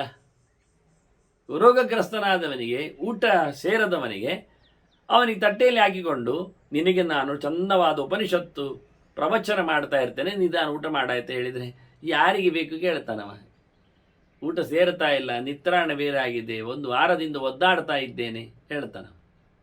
ಯಾರಿಗೂ ಬೋಧೆ ಬೇಡ ಆಗ. ಹಾಗೆ ಯೋಚನೆ ಮಾಡಲಿಕ್ಕೆ ಉಂಟು. ಗಡದ್ದು ನಿದ್ದೆ ಬಂದವನ ಹತ್ತಿರದಲ್ಲಿ ಕೂತ್ಕೊಂಡು ನಾನು ಚಂದ ಮಾಡಿ ನಿನಗೆ ನಾನು ಲೆಕ್ಕ ಹೇಳಿಕೊಡ್ತೇನೆ ಹೇಳಿದರೆ, ಲೆಕ್ಕ ಹೇಳಿಕೊಡುವಾಗಲೇ ನಿದ್ದೆ ಬರ್ತದೆ ಬೇರೆ, ಇನ್ನು ನಿದ್ದೆ ಬಂದವನಿಗೆ ಲೆಕ್ಕ ಹೇಳಿಕೊಡ್ತೇನೆ ಹೇಳಿದರೆ ಅದು 3ಕ್ಕೆ 4 ಓಡಿಸಿದ್ರೆ 43 ಆಗ್ಬೋದು ಅವನದ್ದು ಪಾಪ ಪುಣ್ಯಾತ್ಮನಿಗೆ. ಎಷ್ಟಾಗ್ತದೋ ಏನು, ಹೇಗೆ ಬೇಕಾದ್ರೂ ಕೂಡಿಸಿ ಅನ್ನವ ಹಾಸಿಗೆಯಲ್ಲಿ ಹೇಸಿಗೆಯಲ್ಲಿ. ಆದ್ದರಿಂದ ಪ್ರಸಂಗ ಎನ್ನುವುದು ಬೇಕು. ಯಾವಾಗ ಪ್ರಸಂಗವನ್ನು ನಾವು ಕ್ರಿಯೇಟ್ ಮಾಡಬೇಕಿಲ್ಲ, ಆದರೆ ಆನಂತರ ಅವನನ್ನು ಇಲ್ಲಿಗೆ ಎಳೆದು ತಂದು ವಾಸ್ತವ ಪ್ರಪಂಚದಲ್ಲಿ ನಿಲ್ಲಿಸಿಕೊಂಡು, ಈಗ ಸೀತೆ ಸೀತೆ ಅಂತ ಹೇಳಿಕೊಂಡು ಕೂಗಾಡುತ್ತಿರೋ ರಾಮನ ಹತ್ತಿರದಲ್ಲಿ ಇವತ್ತು ನಿಮಗೆ ನಾನಿಲ್ಲಿ ಒಳ್ಳೆ ಪತ್ರೊಡೆ ಮಾಡಿ ಕೊಡ್ತೇನೆ, ಮಳೆಗಾಲದ ಕೆಸೂಲು ಆಯ್ಕೆ ಆಗಿದೆ, ಇದಕ್ಕೆ ಹುಳಿ ಜಾಸ್ತಿ ಆಗಬೇಕಾಗಿಲ್ಲ ಹೇಳಿದರೆ ಅವನ ಕರ್ಮ ಅವನು ಒದ್ದಾಡ್ತಾ ಇದ್ದಾನೆ. ಹೇಳ್ತಾನೆ, ನನ್ನ ಸೀತೆ ಎಲ್ಲಿ ಹೋಯ್ತು ಕೇಳ್ತಾನೆ ಅವನ ಹತ್ರ. ಪಾಪ ಈ ಕೆಸುವಿನ ಎಲೆಯಲ್ಲಿ ಸೀತೆ ಸಿಗ್ತದ, ಪತ್ರೊಡೆಯಲ್ಲಿ ಸೀತೆ ಸಿಗ್ತಾಳ? ಹಾಗೆ ಗೆದ್ದಾಯಿತು ನಮ್ಮದು. ರಸಭಂಗ ಬೇರೆ ಆಗ್ತದೆ. ಅವನು ಇರುವ ವ್ಯವಸ್ಥೆಗೆ ಅನುಕೂಲವಾಗಿ ನಾವು ಆಯಿತು ನಾವು ಸೇರ್ತೇವೆ, ನೋಡು ಹುಡುಕುವ ಈಚೆ ನೋಡುವ ಅಂತ ಹೇಳಬೇಕು ಹೊರತು ನಾವು ಅವನಿಗೆ ಬೇರೆ ರೀತಿಯಲ್ಲಿ ಅವನು ಡೈವರ್ಟ್ ಮಾಡ್ತೇವೆ ಅಂತೇಳಿ ಮನಸ್ಸು ಬೇರೆ ಮಾಡಿದರೆ ಸಮ ಆಗ್ತದೆ, ಸಮ ಯಾರು ಆಗುವುದಿಲ್ಲ. ಒಂದು ಸಣ್ಣ ಸಣ್ಣ ವಿಚಾರದಲ್ಲಿ ಇತಿಹಾಸ ಎಷ್ಟು ಚೆನ್ನಾಗಿ ನಮ್ಮನ್ನು ಮಾತಾಡಿಸ್ತದೆ ಹೇಳ್ತದೆ ಅಂತ. ಅದು ಅವರಲ್ಲಿರತಕ್ಕಂಥ ಸೌಜನ್ಯ, ಸೌಶೀಲ್ಯ, ಅವರ ಸೌಭಾಗ್ಯ. ಅದು ನೋಡಿಕೊಳ್ಳಿಕ್ಕೆ ಹೋದರೆ ಋಷಿಗಳು ಕೇಳ್ತಾರೆ ಗರುಡನ ಹತ್ರ, ಕೇಳಲಿಕ್ಕುಂಟು, ಹೇಳಬೇಕು ನೀನು, ಆಗ್ಬೋದು ಹೇಗೆ ಅಂತ. ಎಂತ ಕೇಳಲಿಕ್ಕುಂಟು ಅಂತಲೇ ಹೇಳುವುದಿಲ್ಲ. ಆಯ್ತು ಹೇಳಿದರೆ ಮಾತ್ರ ಮುಂದುವರಿಯುವುದು, ಇಲ್ಲ ಅಂದರೆ ಮಾತೇ ಆಡೋದಿಲ್ಲ. ಈ ಗರುಡ ಎಷ್ಟು ಖುಷಿ ನೋಡಿ, ಕೇಳಬೇಕು ಅಂತ ಹೇಳಿದಾರ ಗೌಜಿಯಲ್ಲಿ ನಾನು ಹೇಳಿಕೊಂಡೆ, ಮುಂದಿನ ವಿಷಯ ನಾನು ಹೇಳೋದು ಬೇಡವಾ? ಮುಂದೆ ಏನು ಗೌಜಿ ಅಂತ ಮುಂದೆ ಗರುಡ ಹೇಳ್ತಾನೆ ಏನು ಗೊತ್ತಾ, ಇಷ್ಟಕ್ಕೇನೆ ಅಯ್ಯ ಮಾರಾಯರಿಗೆ ಎಂತ ಖುಷಿ ಆಯಿತು ಗೊತ್ತು ನೆಂದ, ನಾನು ಧನ್ಯ. ಎಂಥದಕ್ಕೆ ಮಾರೆ, ಧನ್ಯೋಸ್ಮಿ ಅನುಗೃಹೀತೋಸ್ಮಿ ಯನಮ ಬ್ರಹ್ಮರ್ಷಿ ಸತ್ತಮ ಪ್ರಷ್ಟವ್ಯಂ ಪ್ರಶ್ನವಿಚ್ಚಂತಿ ಪ್ರೀತಿವಂತಹ ಅನಸೂಯಕ. ಏನು ಚಂದ ಹೇಳ್ತಾನೆ ಗರುಡ. ಎಲ್ಲ ಮಾರಾಯರೇ, ಋಷಿಗಳೇ, ನೀವು ಸಾಮಾನ್ಯ ಋಷಿಗಳ? ಋಷಿಗಳು ಅಂದ್ರೇನೆ ತಿಳಿದವರು ಅಂತ ಅರ್ಥ, ಜ್ಞಾನಿಗಳು ಅಂತ ಅರ್ಥ. ಅತ್ತ ಏನೋ ಕರ್ಮಾಂಗಗಳಲ್ಲಿ ಬಹಳ ದೊಡ್ಡ ಮಟ್ಟಿನಲ್ಲಿ 3 ಗಂಟೆಯು ಹಾಕ್ಕೊಂಡು ಕೆಲಸ ಮಾಡುವವರಲ್ಲ ನೀವು. ಧರ್ಮ ಒಪ್ಪಿದ್ದೇನೆ ನಾನು, ಎಲ್ಲವನ್ನು ನಡೆಸಿಕೊಡಬೇಕು ಅಂದಾಗ ಬಹಳ ಚಂದವಾಗಿ ಎಲ್ಲ ಒಪ್ಪ ಓರಣಗಳಿಂದ ದ್ರವ್ಯಗಳನ್ನು ಸಂಪಾದನೆ ಮಾಡಿಕೊಂಡು ಏನು ಹೇಳುವುದು ಅಂತ ಯಾವುದೇ ಕರ್ಮಗಳು ಋಷಿಗಳಲ್ಲಿ ಇಲ್ಲ. ಯಜ್ಞಯಾಗಗಳು, ವ್ರತ ನಿಯಮಗಳು, ಪೂಜೆ ಪುನಸ್ಕಾರಗಳು, ಮಂಡಲ ತೋರಣಗಳು ಯಾವುದನ್ನು ಕೇಳಬೇಡಿ ಋಷಿಗಳಲ್ಲಿ. ಅದೆಲ್ಲ ಪೇಟೆ ಮಂದಿಗೆ ಅಂತಾರವರು. ನಮ್ದೇನಿದ್ರು ಕಾಡಿನಲ್ಲಿ, ನಮ್ದು ಕೇವಲ ಜ್ಞಾನದ ರಾಶಿಯಲ್ಲಿ, ಮರದಡಿಯಲ್ಲಿ, ಮರದ ಹಾಳೆಯಲ್ಲಿ ಮಾತಾಡಲಿಕ್ಕೆ ಹೋದರೆ. ಇತ್ತ ಇನ್ನೂ ಲೆಕ್ಕ ಹಾಕಿದರೆ ಒಂಟಿ ಜೀವನ, ತಪಸ್ಸು ನಿರಂತರ, ಜಪ ಧ್ಯಾನ, ಎಚ್ಚರ ತಪ್ಪಿರುವುದು, ಇದೆಲ್ಲ ಋಷಿಗಳು ಅಂದ ತಕ್ಷಣ ನಮ್ಗೆ ಗೊತ್ತಾಗ. ಋಷಿ ಅಂದ ತಕ್ಷಣ ನಮಗೆ ಪೇಟೆ, ಸಂತೆ, ಜನಜಂಗುಳಿ, ಮಾರ್ಕೆಟ್, ರಥೋತ್ಸವ ಅದೆಲ್ಲಿ ಯಾವುದು ಕಾಣುವುದಿಲ್ಲ. ಋಷಿ ಅಂದ ತಕ್ಷಣ ಕಾಡುವೆ, ಅದರಲ್ಲಿ ಏಕಾಂತವಾಸ, ಅದರಲ್ಲಿ ಜಪ ತಪ ಅನುಷ್ಠಾನ ಇಂಥದ್ದೇ. ಇನ್ನೆಂತ ಹೇಳುವ, ದಾನ ಧರ್ಮಗಳಲ್ಲಿ ಋಷಿಗಳು ಇಲ್ಲ. ಅದು ರಾಜನ ಅಂಗಣದಲ್ಲಿ ನೋಡಲಿಕ್ಕೆ ಬಂದರೆ ಅದು ಕೊಡುವುದು, ಇದು ಕೊಡುವುದು, ಮತ್ತೊಂದು ಇನ್ನೊಂದು, ಹಾಗೆ ಹೀಗೆ, ಉಚಿತ ಖಚಿತ ಎಲ್ಲ. ಇವನಲ್ಲಿ ಅದೇ ಇಲ್ಲ. ಎಂತ ಕೊಡದೆ ಋಷಿ? ಹರಿಯುವ ನೀರು ಅದನ್ನು ಎತ್ತಿಕೊಡಬೇಕು, ಅದು ಎಲ್ಲರಿಗೂ ಅದುವೇ ಮಾಮೂಲಿ, ಅದಕ್ಕೆ ಪರ್ಮಿಷನ್ ಬೇಡ, ಯಾರಿಗೂ ಕೊಡಬೇಕಾಗಿಲ್ಲ. ಮತ್ತೆಂತ ಮರದ ಹಣ್ಣುಗಳು ಅದು ಎಲ್ಲರಿಗೂ ಫ್ರೀಯೇ ಅಲ್ಲಿ ಬಂದವರಿಗೆ. ಕಾಡಿನಲ್ಲಿ ಋಷಿಗಳು ಹಣ್ಣು ಹಂಪಲು ಸಮರ್ಪಣೆ ಮಾಡಲಿಕ್ಕೆ ಕೊಡ್ತೇನೆ ಹೇಳಬೇಕಾಗಿಲ್ಲ, ಯಾಕೆಂದ್ರೆ ಎಲ್ಲ ಮರಗಳು ಕೊಡ್ತಾವೆ ಅದನ್ನೇ. ಋಷಿಗಳ ಆಶ್ರಮವನ್ನು ಹುಡುಕಿ ಬರುವವ ದಾರಿಗೆ ಮಧ್ಯದಲ್ಲಿ ಇರತಕ್ಕ ಮರಗಳೆಲ್ಲ ಹಣ್ಣು ತಿಂದೆ ಬಂಜರ ಮಾಡಿಕೊಂಡೇ ಬಂದಿರ್ತಾರೆ. ಮತ್ತೆ ಋಷಿಗಳ ಹತ್ರ ಕೇಳುವುದೆಂತ ಋಷಿಗಳು ಕೊಡುವುದೆಲ್ಲಿಗೆ? ಅಂದರೆ ಋಷಿಗಳಲ್ಲಿ ನೀವು ಯಾವುದನ್ನು ನಿರೀಕ್ಷೆ ಮಾಡಲಿಕ್ಕಿಲ್ಲ. ಖಾಲಿ ಚಿಂತನೆ, ಅನುಷ್ಠಾನ, ಜಪ, ಮೌನ, ಇನ್ನೇನಿದ್ರೆ ಯಾರಾದರೂ ಕೇಳಿದರೆ ಅದಕ್ಕೆ ಉತ್ತರ ಪಾಠ. ಇವಾಗ ಗರುಡ ಹೇಳುತ್ತಾನೆ, ಏನು ಮಾರ್ಯಾರ ನೀವು ಋಷಿಗಳು ಮಾತ್ರ ಅಲ್ಲ, ಋಷಿಗಳಲ್ಲಿ ನೀವು ಭಾರಿ ಮೇಲಿನವರು, ಋಷಿ ಸತ್ತಮಾಹ, ಅದು ಬ್ರಹ್ಮ ಋಷಿಗಳು. ವೇದಾಂತಗಳಲ್ಲಿ ಭಗವದ್-ಎಚ್ಚರದಲ್ಲಿ ಪರಿಪೂರ್ಣವಾದಂತಹ ಸಾಧನೆಯನ್ನು ನಡೆಸಿಕೊಟ್ಟವರು ನೀವು.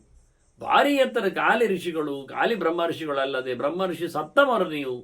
ಎ ಗ್ರೇಡ್ ಹೇಳಲಿಕ್ಕೆ ಹೋದರೆ +++.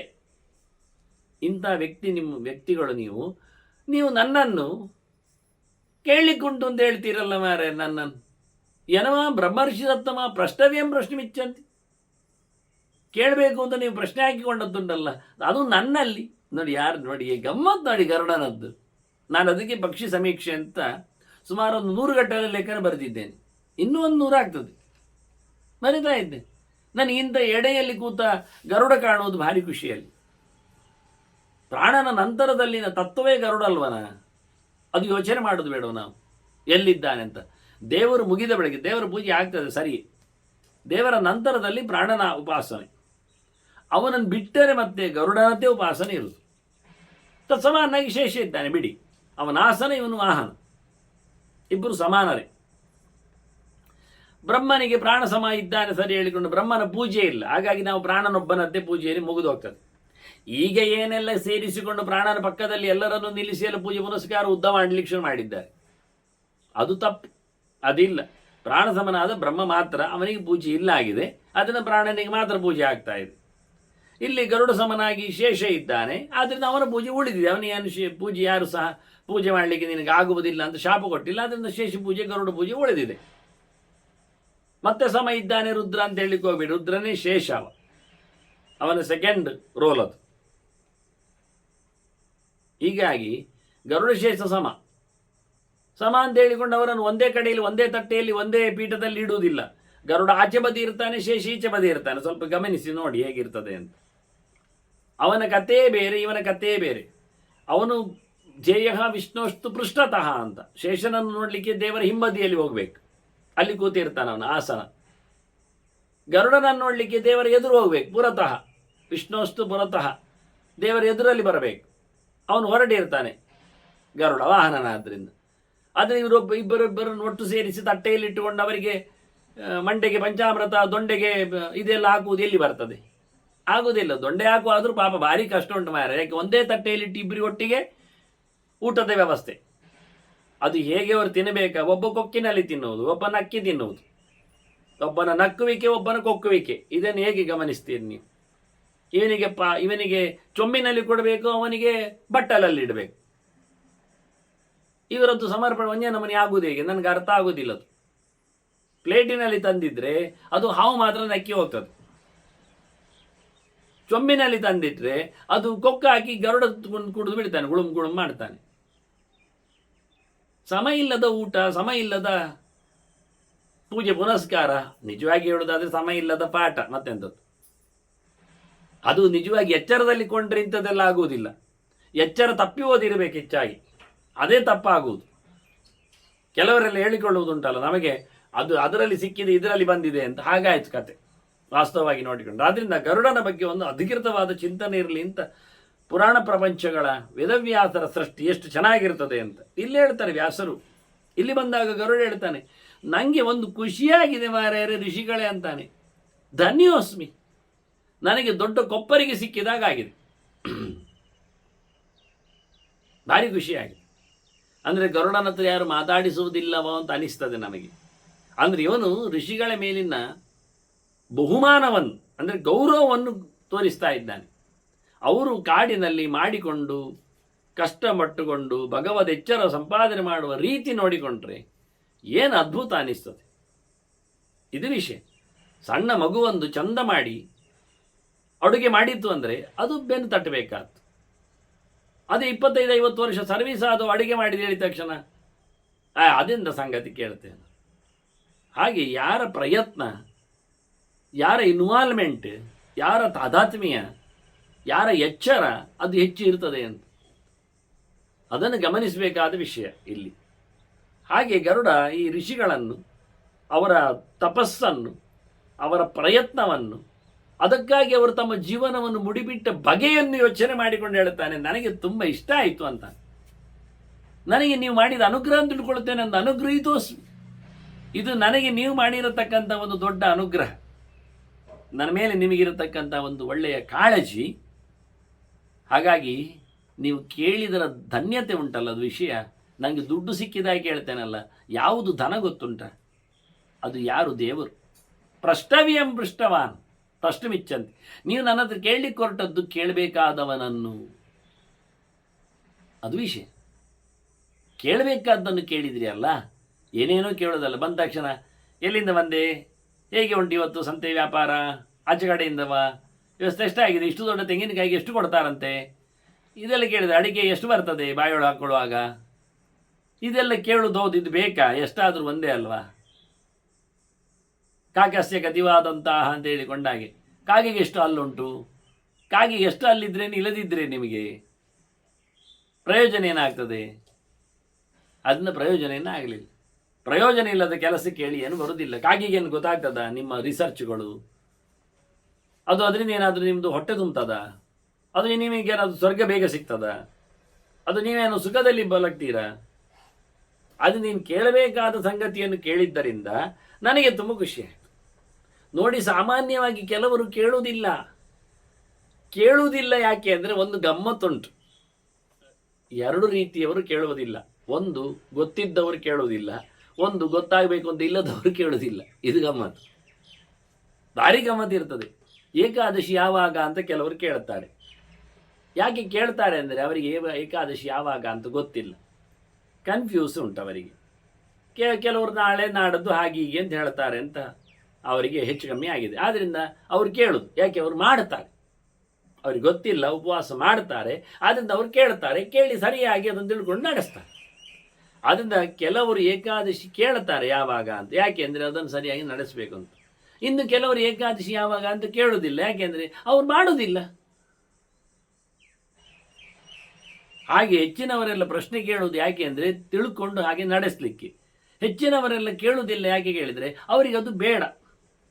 ಆದ್ದರಿಂದ ಪೂಜೆ ಮಾಡುವುದು ಹೇಗೆ ಅಂತ ಕೇಳುವುದಿಲ್ಲ, ಅನುಷ್ಠಾನಗಳು ಹೇಗೆ ಅಂತ ತಿಳ್ಕೊಳ್ಳುವುದಿಲ್ಲ, ಬದುಕುವುದು ಹೇಗೆ ಧಾರ್ಮಿಕವಾಗಿ ಎನ್ನುವುದನ್ನು ಅವರು ಕಲಿಯುವುದಿಲ್ಲ. ಯಾಕೆ? ಅವರು ಮಾಡುವುದಿಲ್ಲ ಅಂತ ತೀರ್ಮಾನ ಮಾಡಿದ್ದಾರೆ. ಆದ್ದರಿಂದ ಅವರನ್ನು ಕೇಳುವುದೇ ಇಲ್ಲ. ಅಲ್ಲ, knowledge for the sake of knowledge, ಒಂದು ಜ್ಞಾನ, ಅದು ಜ್ಞಾನಕ್ಕಾಗಿ ಜ್ಞಾನ, ಆಚರಣೆಗಾಗಿ ಬೇಕಾಗಿಲ್ಲ, ತಿಳಿದಿರಲಿ ಅಂಥವರು ಯಾರೂ ಇಲ್ಲ ಉಮೇದಿನವರು. ಇವತ್ತು ಪ್ರಯೋಜನ ಇಲ್ಲದನ್ನು ತಿಳ್ಕೊಳ್ಳಿಕ್ಕೆ ಹೋಗುವುದೇ ಇಲ್ಲ. ತಿಳಿದು ಏನಾದಿದ್ರೆ ಮಾಡಬೇಕು, ಅವ್ರು ಹೇಳೋದು ಹಾಗೆ. ಮಾಡೋದಿಲ್ಲ ಆದರೆ ತಿಳಿಲಿಕ್ಕೆ ಬರುವುದೇ ಇಲ್ಲ. ತಿಳಿದಿರಲಿ ಅಂತ ತಿಳ್ಕೊಂಡು ಮಾಡೋದು ಕೇಳ್ತಾರೆ ಅವರು. ಆದ್ದರಿಂದ ಇವತ್ತು ಜ್ಞಾನದ ಆಸೆಗೆ ಬಿದ್ದವರು ಯಾರೂ ಇಲ್ಲ. ಅದು ಮುಗಿಯಲಾರದಷ್ಟು ಬೆಟ್ಟದಷ್ಟು. ಮತ್ತೆ ಹೀಗಾಗಿ ಹೇಳಿದ, ನಿಮಗೆ ಕೇಳಬೇಕೆನ್ನುವ ಆಸೆ ಉಂಟಲ್ಲ, ಅದನ್ನು ತಿಳಿದು ನಡೆಸಬೇಕೆನ್ನತಕ್ಕಂಥ ಒಂದು ಉಮೇದು ಮಾಡ್ತಾ ಇರುವುದು. ಏನಾದರೂ ಆಗಲಿ ಅಪ್ಪ ಹೀಗೆ ಅಂತ ಹೇಳಿಕೊಂಡಲ್ಲ, ಅದನ್ನು ಕರೆಕ್ಷನ್ ಮಾಡಿಕೊಳ್ಳಿಕ್ಕುಂಟು, ಸರಿ ಮಾಡಿಕೊಳ್ಳಿಕ್ಕುಂಟು. ಸರಿಯಾಗಿದ್ದು ಇನ್ನೊಬ್ಬರತ್ರ ಕೇಳಿಕೊಂಡು ಹೌದು ಅಂತ ಕನ್ಫರ್ಮ್ ಮಾಡಿಕೊಳ್ಳಿಕ್ಕುಂಟು. ಮತ್ತೆ ಇಷ್ಟು ದಿನ ಎಂತ ಮಾಡಿದ್ರು, ಮತ್ತೆ ಇಷ್ಟು ದಿನ ಎಂತ ಮಾಡಿದ್ರು ಬರುವಾಗ ಯಾರ ಹತ್ರ ಕೇಳಿದರೆ ಏನು ತಪ್ಪಾಗುವುದಿಲ್ಲ. ಯಾರಿಗೆ ಆಗುವುದಿಲ್ಲ ತಪ್ಪು? ಅದಿನ್ನೊಂದು ಮುಖ. ತಿಳಿದವರ ಹತ್ರ ತಿಳಿದುಕೊಂಡು ಸರಿ ಮಾಡಿಕೊಳ್ಳಿಕ್ಕೆ ಒಪ್ತಾರೆ ಯಾವಾಗ ಅಂದರೆ ಅವರಿಗೆ ಸರಿ ಮಾಡಿಕೊಳ್ಳತಕ್ಕಂಥ ಹೃದಯ ವೈಶಾಲ್ಯ ಇದ್ದಾಗ ಮಾತ್ರ. ಇನ್ನು ಕೆಲವರು ಪಿಸ್ರಂಟಿಗಳಿರ್ತಾರೆ, ತಮಗೆ ತಿಳಿದುಂಟು ಅಂತ ಹೇಳಿಕೊಂಡು ಮಂಡೆಯಲ್ಲಿ ಹೊತ್ತುಕೊಂಡು ಎಂಥ ತಪ್ಪನ್ನೇ ಹಾಗೆ ಮಾಡಿಕೊಂಡು ಹೋಗು. ಗೋಟು ನಾಮ ಹಾಕ್ತಾನೆ, ಸರ್ಪಾದಿ ಅಷ್ಟಗುಲ ನಾಗ ಅಂತ ಹೇಳ್ತಾನೆ, ಅದರಲ್ಲಿ ಆದಿಪದದಿಂದ 8 ಸಿಗುವುದೇ ಇಲ್ಲ. ಹೇಳುವುದರಲ್ಲಿ ಏನು ಬಡ್ಕೊಂಡು ಹೋಗ್ತಾನೆ. ಎಲ್ಲ ಸೂತ್ರಕಾರರೆಲ್ಲ ಹೇಳ್ತಾರೆ. ಸೂತ್ರಕಾರರು ಯಾರು? ಎಲ್ಲಿಂದ ಕದ್ದ? ಎಲ್ಲಿ ಹೇಳ್ತಾನೆ? ಯಾರದನ್ನು ರಿಪೇರಿ ಮಾಡಿ ಬಂದಿದ್ದಾರೆ ಗೊತ್ತುಂಟಾ? ನಾಚಿಕೆ ಪಡಬೇಕು ನಿಜವಾಗಿ. ಇವತ್ತು ಅದೇ ಹೊತ್ತಗೆ ಇವನೇ ಹೇಳ್ತಾನೆ ಸೂತ್ರಕಾರ ಅಂತ ಹೇಳಿಕೊಂಡು ಇದು ಒರಿಜಿನಲ್ ಅಲ್ಲ ಅಂತ. ಆಯ್ತಾ? ಎಷ್ಟೋ ಸೇರ್ಪಡೆಯಾಗಿದೆ ಅಂತ ಹೇಳಿಬಿಟ್ಟಿದ್ದಾನೆ. ಇದರ ಮುಂದಿದ್ದೆಲ್ಲ ಸೇರ್ಪಡೆದ್ದೇ ಭಾಗ ಅಂತಾನೆ. ಇವರು ಅದನ್ನೆಲ್ಲ ಹೊತ್ತುಕೊಂಡು ಮೈ ಮೆರೆತಾ ಇದ್ದಾರೆ. ಇದರ ಮೂಲವಾದ ಇತಿಹಾಸದ ಅದನ್ನೆತ್ತ ವೇದವ್ಯಾಸರು ಹೇಳಿಕೊಂಡದ್ದು ಇಲ್ಲಿಲ್ಲದ್ದು ಎಲ್ಲೂ ಇಲ್ಲ ಅಂತ ಹೇಳಿದ ನಂತರ ನಿಮಗದ್ದು ಎಲ್ಲಿ ಸಿಗ್ತದೆ? ಎಲ್ಲಿಂದ ತರ್ತೀರಿ ನೀವು ಅದನ್ನು? ಎಲ್ಲ ಬೋಗಸೆ, ಟೊಣ್ಣಪ್ಪೆ, ಸುಳ್ಳುಮಯ. ಆಚಾರ್ಯ ಮಧ್ವರೇ 800 ವರ್ಷದ ಹಿಂದೆ ಹೇಳ್ತಾರೆ, ಕೋಟ್ಯಂಶೋಪಿನ ವಿದ್ಯತೆ ಅಂತಾರೆ ಅವರು. 1 ಕೋಟಿಯಲ್ಲಿ 1 ಭಾಗವೂ ಇವತ್ತಿಲ್ಲಾಗಿದೆ. ಇನ್ನೆಂತ ಹೇಳ್ತೀರಿ? ಕೋಟಿಯಲ್ಲಿ 1 ಇಲ್ಲ ಅಂದರೆ ನೀವು ಲಕ್ಷಕ್ಕೆ ಎಷ್ಟಿಲ್ಲ ಹೇಳಬೇಕಾಗ್ತದೆ. ಕೋಟಿಯಲ್ಲಿಯೂ ಒಂದು ಉಳಿಲಿಲ್ಲ. ಇನ್ನೆಂತ ಹೇಳುದು? 100 ರೂಪಾಯಿಯಲ್ಲಿಯೂ ಖರ್ಚಿನಲ್ಲಿ 1 ರೂಪಾಯಿ ಉಳಿಲಿಲ್ಲ ಹೇಳುವವನಿಗೆ 10 ರೂಪಾಯಿಯಲ್ಲಿ 10 ರೂಪಾಯಿಯಲ್ಲಿ ಅಂತ ಕೇಳುದೆಂಥದ್ದು? 10ನೇ ಒಂದೆಲ್ಲ ತರಬೇಕಾಗ್ತದೆ ಫ್ರ್ಯಾಕ್ಷನ್ಸ್. ಕೋಟಿಗೆ ಒಬ್ಬ ಮನುಷ್ಯ, ಶಾಸ್ತ್ರ ಕೃಷ್ಣ ಹೇಳಿದ ಹಾಗೆ ಕೋಟ್ಯಂ ಶೋಭಿನ ವಿದ್ಯತೆ ಅಂತ ಹೇಳಿದ ನಂತರ ಇವೆಲ್ಲ ಬೋಗಸ್ ತಂದು ತೋರಿಸುವುದೆಂತ ಉಂಟು? ಪ್ರಯೋಜನ ಇಲ್ಲದ ಮಾತುಗಳು, ಅರ್ಥ ಆಗುವುದಿಲ್ಲ ಅದಕ್ಕೆ. ಆದರೆ ಈ ವಿಷಯದಲ್ಲಿ ಆಚಾರ್ಯ ಮತ್ತು ಫೋಕಸ್ ಮಾಡಿ ಉಂಟು ಆಗಿದೆ ಅಂತ ತೋರಿಸಿಕೊಡುವ ಮೂಲಕ ಅದ್ಭುತವಾದ ಸಾಧನೆ ಮಾಡಿಕೊಂಡಿದ್ದಾರೆ. ಅದನ್ನು ಗಮನಿಸಬೇಕು. ಅದನ್ನು ಅಸೂಯೆ ಉಳ್ಳವರಿಗೆ, ಪ್ರಿಜುಡೈಸ್ ಮೈಂಡೆಡ್ ಆದವರಿಗೆ, ಹೊಟ್ಟೆ ಕಿಚ್ಚು ಪಡುವವರಿಗೆ, ಇನ್ನೊಬ್ಬರದ್ದು ಒಪ್ಪುವುದಿಲ್ಲ ಅಂತ ಹೇಳಿಕೊಂಡು ಆಗ್ರಹಗ್ರಹಿತರಿಗೆ ಯಾವತ್ತು ಚಿಂತನೆ ಮುಂದೆ ಹೋಗುವುದೇ ಇಲ್ಲ. ಅವ್ರು ಕೇಳಲಿಕ್ಕೆ ಬರೋದಿಲ್ಲ, ಕಿವಿಗೆ ಕೇಳಿಸಿಕೊಂಡ್ರು ಕೇಳದಂತೆ ನಾಟಕ ಮಾಡ್ತಾರೆ ಅವರು. ಇದು ವಿಶೇಷ. ಇದು ಎರಡನ್ನು ಗಮನಿಸಿ ಗರುಡ ಹೇಳ್ತಾನೆ, ಪ್ರೀತಿವಂತಹ ಅನಸೂಯಕಾಹ ಅಂತಾನೆ. ನಿಮಗೆ ಎಂಥ ಹೃದಯ ವೈಶಾಲ್ಯ ಮಾರೆ, ನಿಮಗೆ ಹೊಟ್ಟೆಗಿಚ್ಚಿಲ್ಲ, ಇನ್ನೊಬ್ಬರ ಎತ್ತರವನ್ನು ಗುರುತಿಸುವಲ್ಲಿ ಚೂರು ಬೇಜಾರ ಇಲ್ಲ, ಎಲ್ಲರನ್ನು ಒಪ್ಪಿ ಹೆಚ್ಚಾಗಿ ಪ್ರೀತಿವಂತ ಹೇಳ್ತಾನೆ. ಒಬ್ಬರನ್ನು ನೋಡಿದರೆ ಒಬ್ಬರಿಗೆ ಆಗುವುದಿಲ್ಲ. ಇದು ಪಂಡಿತರ ಹಣೆ ಬರಹ ಅಂತಾನೆ. ಶಬ್ದವನ್ನೇ ಉಲ್ಲೇಖ ಮಾಡ್ತಾರಲ್ಲ, ಪಂಡಿತ ಅಂದ್ರಷ್ಟು ಶಾನವತ್ ಗುರುಗುರಾಯತೆ ಅಂತ. ಒಬ್ಬ ತಿಳಿದವ ಇನ್ನೊಬ್ಬ ತಿಳಿದವನನ್ನು ನೋಡಿ ನಾಯಿಯಾಗಿ ಬೊಗಳುತ್ತಾನೆ ಅಂತ. ಅದರಲ್ಲಿ ಪ್ರೀತಿಮಂತ ಅಂತ ಕರೆದ. ಏನೊಂದು ವಿಶ್ವಾಸ ನಿಮಗೆ! ಸಾವಿರಾರು ಜನ ಸೇರಿಕೊಂಡು ಚಿಂತನೆ ಮಾಡುವುದು ನೋಡಿದಾಗ ಗರುಡ, ಅವರು ತನ್ನನ್ನು ಕೇಳಬೇಕು ಅಂತ ಗರುಡನಲ್ಲಿ ಹೇಳಿಕೊಂಡಾಗ ಎಷ್ಟು ಖುಷಿಪಟ್ಟ ಗರುಡ. ಆಯ್ತು ಅಂದ, ಕೇಳಿ ಅಂದ. ಅವರು ಮತ್ತೆ ಕೇಳುವಾಗ ನಮಸ್ಕೃತ್ವ ಅನಂತಾಯ, ಎಂಡ್ಲೆಸ್, ಕೊನೆ ಇರದ ಭಗವಂತನಿಗೆ ಕೈ ಮುಗಿದು ನಮಿಸಿ ಪ್ರಶ್ನೆ ಕೇಳುತ್ತಾನೆ. ನೋಡಿ, ಗರುಡ ಬಂದಿದ್ದಾನೆ ಅಂತ ಗರುಡ ಕೇಳೋದಲ್ಲ, ಗರುಡನ ಮೇಲೆ ಕೂತು ಮೆರೆಯುವ ದೇವರಲ್ಲಿ ಕೇಳಿಕೊಂಡು ನಮಸ್ಕರಿಸಿ ಅವನಿಗೆ ಇವನಲ್ಲಿ ವಾಹನನಲ್ಲಿ ದೂತನಲ್ಲಿ ಮಾತು ಕತೆ ಕೇಳ್ತಾರೆ ಅವರು. ಪ್ರಶ್ನಂ ಪ್ರಚಕ್ರಮುಹು, ಪ್ರಶ್ನೆ ಕೇಳಲಿಕ್ಕೆ ಆರಂಭ ಮಾಡಿದ್ದಾರೆ. ದೇವದೇವಂ ಮಹಾತ್ಮಾನಂ ನಾರಾಯಣಮನಾಮಯಂ ಭವಾನುಪಾಸ್ತೆ ವರದಂ ಕುತೋಸೌ ಕಷ್ಟತತ್ವತಃ. ಎಲೆ ಗರುಡ, ಈಗ ದೇವರ ದೇವ ಇದ್ದಾನಲ್ಲ, ಎಲ್ಲರಿಗಿಂತ ಮಿಗಿಲಾದವ, ಅವನು ಪರಮಾತ್ಮ, ಮಹಾತ್ಮ, ಜೀವರಿಗಿಂತ ಅತೀತನಿದ್ದಾನೆ. ಅವನನ್ನು ನಾರಾಯಣ ಅಂತಾರೆ. ಯಾವುದೇ ದೋಷ ಇಲ್ಲ ಅವನಲ್ಲಿ, ಸಕಲ ಗುಣ ಸಂಪೂರ್ಣ, ಯಾವುದೇ ಸಂಸಾರಾದಿಗಳ ತಾಪತ್ರ ಇಲ್ಲದವನವನು. ಅವನು, ನೀನು ಅವನನ್ನು ಉಪಾಸನೆ ಮಾಡ್ತಿ, ಅವನ ಪಕ್ಕದಲ್ಲಿ ಕೂತ್ಕೊಳ್ತಿ. ಭವಾನ್ ಉಪ ಆಸ್ತೆ, ನೀನು ದೇವರ ಪಕ್ಕದಲ್ಲಿ ಇರುವವ. ದೇವರು ನಿನ್ನ ಪಕ್ಕ ಅಂತ ಹೇಳುವುದಿಲ್ಲ ನಾವು, ನೀನು ದೇವರ ಪಕ್ಕದಲ್ಲಿ ಇದ್ದಿಂದ ಗ್ಯಾರಂಟಿ. ಆದ್ದರಿಂದ ಅವನು ನಿನಗೆ ಬೇಕಾದಷ್ಟು ವರವನ್ನು ಕೊಟ್ಟಿದ್ದಾನೆ, ಅನುಗ್ರಹ ಮಾಡಿದ್ದಾನೆ, ಇಡೀ ಜಗತ್ತಿಗೆ ಮಾಡ್ತಾನೆ. ಅವ ಎಲ್ಲಿದ್ದಾನೆ? ಅವ ಹೇಗಿದ್ದಾನೆ? ಯಥಾರ್ಥವಾಗಿ ಅವನ ಅರಿವು ಏನು? ಅವನು ಹೀಗಿರುವುದಾ ಅಥವಾ ಹಾಗೆ ಕಾಣುವುದಾ? ನಮಗೆ ಅರ್ಥ ಆಗೋದಿಲ್ಲ. ಪ್ರಗತಿರು ವಿಕೃತಿರುವ ಹಾಸ್ಯ ಕೀದೃಶಿ ಕೋನು ಸಂಸ್ಥಿತಿ, ಅವನ ವ್ಯವಸ್ಥೆ ಹೇಗೆ? ರಿಯಲ್ ಪಿಕ್ಚರ್ ಏನು ಅವನದ್ದು? ಅವನು ವೇಷ ಹಾಕಿ ಬರೋದ. ಕೆಲವೆಲ್ಲ ಪಿಕ್ಚರ್ ಆ್ಯಕ್ಟರ್ಸ್ಗಳೆಲ್ಲ ನಮಗೆ ಹೊರಗೆ ಮಾತ್ರ ಕಾಣುವುದಾಗಿ ಅವರ ಒಳಗಿನ ಕತೆ, ಅವರಿರುವ ಬಗ್ಗೆ ಯಾರಿಗೂ ಗೊತ್ತೇ ಇಲ್ಲ. ಒಂದು ಹೆಣ್ಮಗಳನ್ನು ಸಂದರ್ಶನ ಮಾಡಲಿಕ್ಕೆ ಹೊರಟಂತೆ ಪತ್ರಕರ್ತ, ಹೇಳದೆ ಬಂದಿದ್ದ. ಒಳೋ ತಕ್ಷಣವೇ ಹುಡುಗಿ ಹತ್ರ ಕೇಳಿಬಿಟ್ಟ, ನಿಮ್ಮ ಚೆಲುವಿನ ಗುಟ್ಟು ಏನು, ಹೇಗೆ ಅಂತ. ಆಕೆ ಅವನನ್ನು ಒಳಗೆ ಬಾ ಅನ್ಲಂತೆ. ಅವನೊಂಥರ ಆಯಿತು ಒಂದು ಸರ್ತಿ ಒಳಗೆ ಬಾ ಅಂದಾಗ. ಆಯಿತು, ಮತ್ತೆ ಬಂದ. ಅವನು ವಿಡಿಯೋ ಕ್ಯಾಮರೆಯಲ್ಲಿ ಇರೋದ್ರಿಂದ ಸಮಸ್ಯೆ ಇಲ್ಲ ಅವನಿಗೆ. ಆಕೆ ಕವಾಟವನ್ನು ತೆಗೆದು ತೋರಿಸಿದ್ಲಂತೆ. ಇನ್ನು ಎಂಥದೋ ತೋರಿಸ್ತಾಳೆ ಕಾಣ್ತದೆ. ಇವ ಚೆಲುವು ಕೇಳಿದ್ರಿಂದ ಅವನು ಕೇಳಿದ ಪ್ರಶ್ನೆಗೆ ಏನೋ ಉತ್ತರ ಇರಬಹುದಾ ಅಂತ ಅವನು ಮುಜುಗರ ಆಯಿತು. ನೋಡ್ತಾನೆ ಕವಾಟಲ್ಲಿ, ಅವಳು ತೋರಿಸ್ತಾಳೆ. ನೋಡಿದರೆ 2, 3, 4 ಬಗೆಯ ಹಲ್ಲು ಸೆಟ್ಟುಗಳು, ಒಂದು 2, 3 ರೀತಿಯ ವಿಗ್ಗುಗಳು ಎಲ್ಲ ಉಂಟು. ಅವ ನೋಡಿದ ತಕ್ಷಣ ಫೋಟೋ ಕ್ಲಿಕ್ ಮಾಡಿಕೊಂಡು ಹೊರಗೆ ಬಂದ. ಕೇಳಿದ್ಲವಳು, ನನ್ನ ಚೆಲುವಿನ ಗುಟ್ಟು ಗೊತ್ತಾಯ್ತಾ? ಇದುವೇ, ನಾನು ಒರಿಜಿನಲ್ ಈಗಿಲ್ಲ, ನೆಪ್ಪೆ ಮುಸುಂಡಿನವಳು ನಾನು. ಅದನ್ನು ನೀವು ನೋಡಿದರೆ ಮತ್ತೆ ನನ್ನನ್ನು ಕರೆಯುವುದಿಲ್ಲ, ಸೆಲೆಬ್ರಿಟಿ ನಾನು ಆಗುವುದಿಲ್ಲ. ಆಗ ನನ್ನ ಕೂದಲುಗಳ ಹ್ಯಾರುಗಳೆಲ್ಲ ಹೀಗೆ ಉಂಟು ನೋಡಿ, ಮಂಡೆ ಎಲ್ಲ ಬೋಳಾಗಿ ಎಲ್ಲ ಕಚ್ಚಿ ತಿಂದಾಗಿ ಎಲ್ಲ ಉಂಟು. ಇದನ್ನೆಲ್ಲ ನಾನು ಹಾಕಿ ಬಂದಾಗ ಲಿಪ್ಟಿಕ್ಗಳು ನೋಡಿ, ಒಂದು 10-16 ಬಾಟ್ಲಿ ಲಿಪ್ಟಿಕ್ಕು, ನೈಲ್ ಪಾಲಿಶು ಅದೆಲ್ಲ ಇಟ್ಟಿದ್ದಾಳೆ. ಅವಳೆಲ್ಲ ತೋರಿಸಿದ್ಲು. ಇದೆಲ್ಲ ಹಾಕಿಕೊಂಡು ಬಂದಾಗ ಇದಕ್ಕೆಲ್ಲ 3 ಗಂಟೆ ಬೇಕು ನನಗೆಲ್ಲ ಮೇಕಪ್ ಮಾಡಿಕೊಂಡು ಬರಲಿಕ್ಕೆ. ಆಗ ನಾನು ನಿಮಗೆ ಭಾರಿ ಚಂದ ಮಾಡೆಲ್, ಬಟ್ಟೆಗಳನ್ನೆಲ್ಲ ತೋರಿಸಿದ್ಲಂತೆ, ಅರ್ಧಂಬರ್ಧ ಕಾಣುವಂಥದ್ದು, ಕೆಳಗೆ ಇಳಿಯುವಂಥದ್ದೆಲ್ಲ. ಇದನ್ನೆಲ್ಲ ನಾನು ಚಂದ ಕಾಣ್ತೇನೆ, ನಿಜವಾಗಿ ನೋಡಿಕೊಂಡ್ರೆ ನನ್ನ ದೇಹದ ಏರುಪೇರುಗಳೆಲ್ಲ ಇಷ್ಟೇ ಇರುವುದು, ಹೀಗೆ ಎಲ್ಲ ಎಲುಬಿನ ಗೂಡು ಹೀಗೆ. ಅದನ್ನ ದೇವರು ಯಾರು, ಅವನ ಒರಿಜಿನಲ್ ಫಾರ್ಮ್ ಹೇಗೆ, ಅವನ ವಿಕಾರ ನಾವು ನೋಡುವುದಾ, ಅವನ ಆಕಾರ ನೋಡಲಿಕ್ಕೆ ಬರುವುದಿಲ್ವಾ, ಅವನು ನಮಗೆ ಕಾಣಿಸ್ಲಿಕ್ಕೆ ಬರ್ತಾನ, ಅವನ ವ್ಯವಸ್ಥಿತವಾದ ಸ್ವರೂಪ ಹೇಗಿದೆ. ಮುಷ್ಣನ್ನಿವ ಮನಃ ಚಕ್ಷುಂಷಿ ಅವಿಭಾವ್ಯತನು ವಿಭು.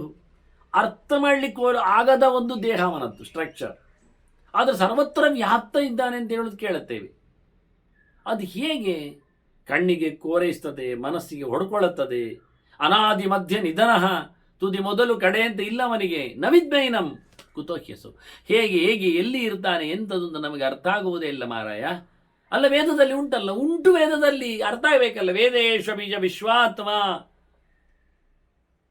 ಎಂತಾಗ್ತದೆ, ಗೀಯತೆ ನಚ ವಿದ್ಮಹೆ. ವೇದ ಹೇಳ್ತದೆ. ನಾವು ಚಿಂತನೆ ಮಾಡ್ತೇವೆ, ಚರ್ಚೆ ಮಾಡ್ತೇವೆ, ವಿಚಾರ ಮಾಡ್ತೇವೆ, ಮತ್ತೆ ನೋಡ್ತೇವೆ, ಎಂತ ಮಾಡಿದ್ರು ಗೊತ್ತಾಗ್ತದ? ಎಲ್ಲ ಸೇರಿದ್ರು ಏನು ಗೊತ್ತಾಗುವುದಿಲ್ಲ. ಎಲ್ಲ ಸೇರಿ ಅಡುಗೆ ಮಾಡಿದರೆ ಆಗ್ತದೆ, ಕೆಲವೊಮ್ಮೆ ಎಂತಾಗ್ತದೆ, ಒಂದು ಬಗೆ ಆಗ್ತದೆ. ಅಡುಗೆ ಹೌದಷ್ಟೇ, ಬಗೆ ಆಗ್ತದೆ, ಒಂದೇ ಬಗೆ ಅಲ್ಲ, ನಾನಾ ಬಗೆ ಆಗ್ತದೆ. ಹಾಗೆ ನಮಗೆ ಅರ್ಥ ಆಗಲಿಲ್ಲ ಮಾರಾಯ. ತತ್ವತಃ ತತ್ವಭೂತಾತ್ಮ ವಿಭು ವಿಶ್ವ ಸನಾತನಃ. ಅವನು ಒಂದೇ ಪ್ರಕಾರದಲ್ಲಿ ಇರುವವ, ಒಂದೇ ಪ್ರಕಾರದಲ್ಲಿ ನಮಗೆ ಅರ್ಥ ಆಗುವುದಿಲ್ಲಲ್ಲ. ಎಲ್ಲ ತತ್ವಗಳಿಗೆ ಆಗರನಿದ್ದಾನೆ, ಆದರೆ ಅದರ ಆಚೆಗೂ ನಿಂತಿದ್ದಾನಲ್ಲ. ತಿಳ್ಕೊಳ್ಳುವ ಕಥೆ ಹೇಗೆ ನಾವು ಅವನನ್ನು? ಒಂದೇ ಪ್ರಕಾರದಲ್ಲಿ ಎಲ್ಲ ವೇದಗಳಲ್ಲಿ ವಾಚ್ಯನಾಗಿ ನಿಂತವನು. ನೀನು ಅವನಿಗೆ ಭಕ್ತ, ಅವನು ಭಕ್ತರಿಗೆ ಪ್ರಿಯ.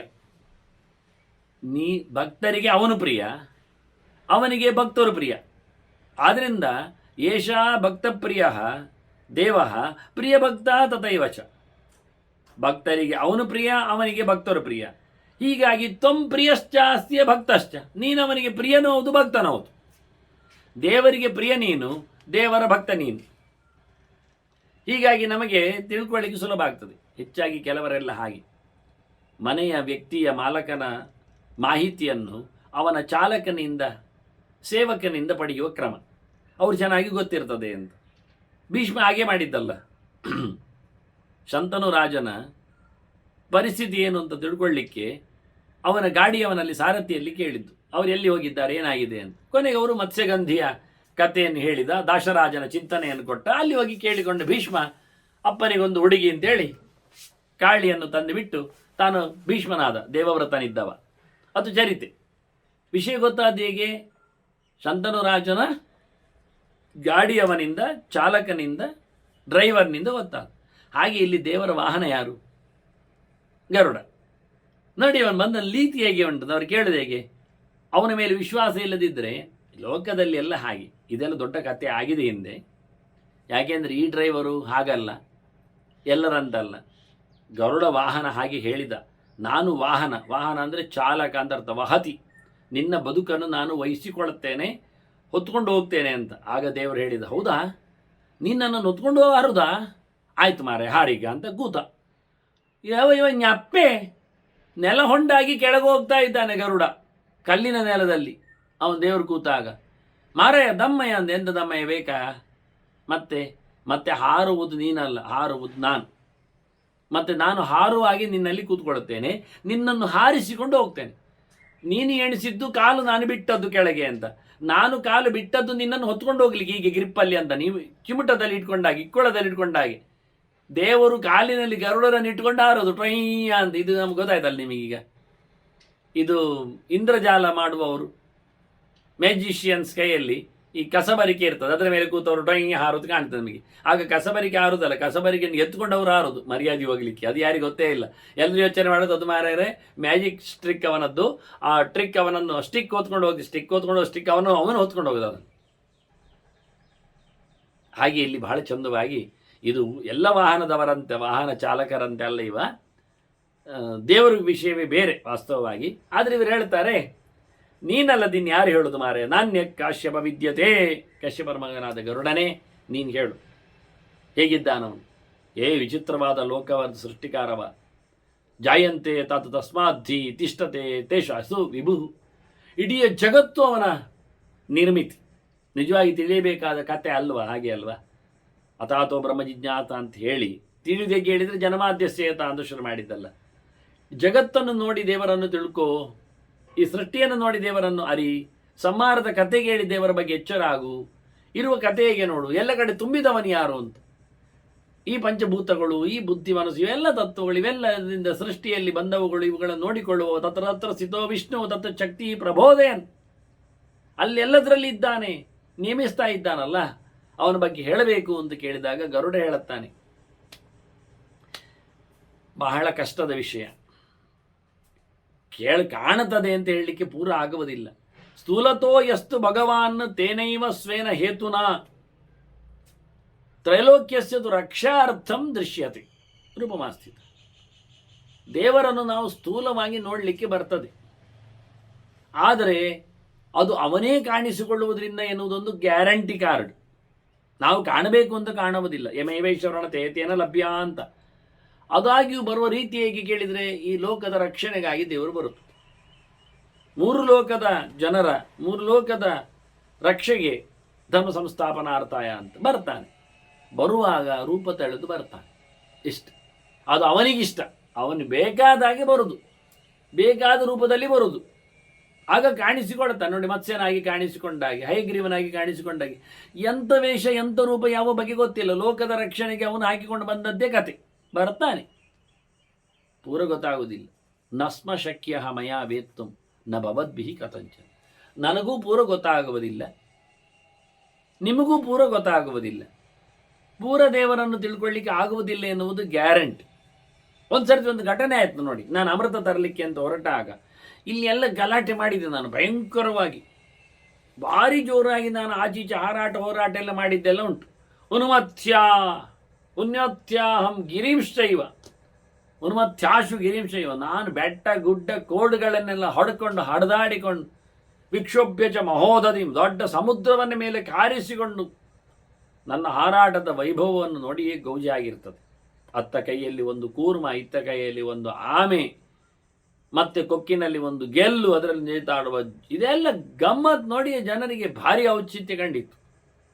ಹೀಗೆಲ್ಲ ನನ್ನ ಬಲ ಪೌರುಷ ಎಲ್ಲ ನೋಡಿದಾಗ ಒಂದು ಮಾತು ಕೇಳಿತು ನನಗೆ, ಬ್ರೂಹಿ ಕಿಂ ಕರವಾಣಿತೆ ಅಂತ. ಎಂತ ಮಾಡಲಿ ನಿನಗೆ ನಾನು ಸಹಾಯ ಅಂತ. ನನಗೆ ಮಾತು ಕೇಳಿದ್ದು ನೋಡಿ ನನಗೆ ಇಷ್ಟ ಆಯಿತು. ನಾನು ಕೇಳಿದೆ, ಜ್ಞಾತುಮಿಚ್ಛಾಮಿ ಕಸ್ತ್ವಂ ಹಿ ತಥೋ ಮಾ ದಾಸ್ಯಸೇವರಂ ದಾಸ್ಯಸೇವರಂ. ಅಲ್ಲಯ್ಯ, ಯಾರು ನೀನು ಅಂತ ನನಗೆ ಗೊತ್ತಾಗದೆ ನಿನ್ನಿಂದ ನಾನು ಏನು ಅಂತ ವರ ಪಡೆಯಲಿ? ಯಾರು ಗೊತ್ತಾಗಲಿ ನನಗೆ ನೀನು ಯಾರು ಅಂತ.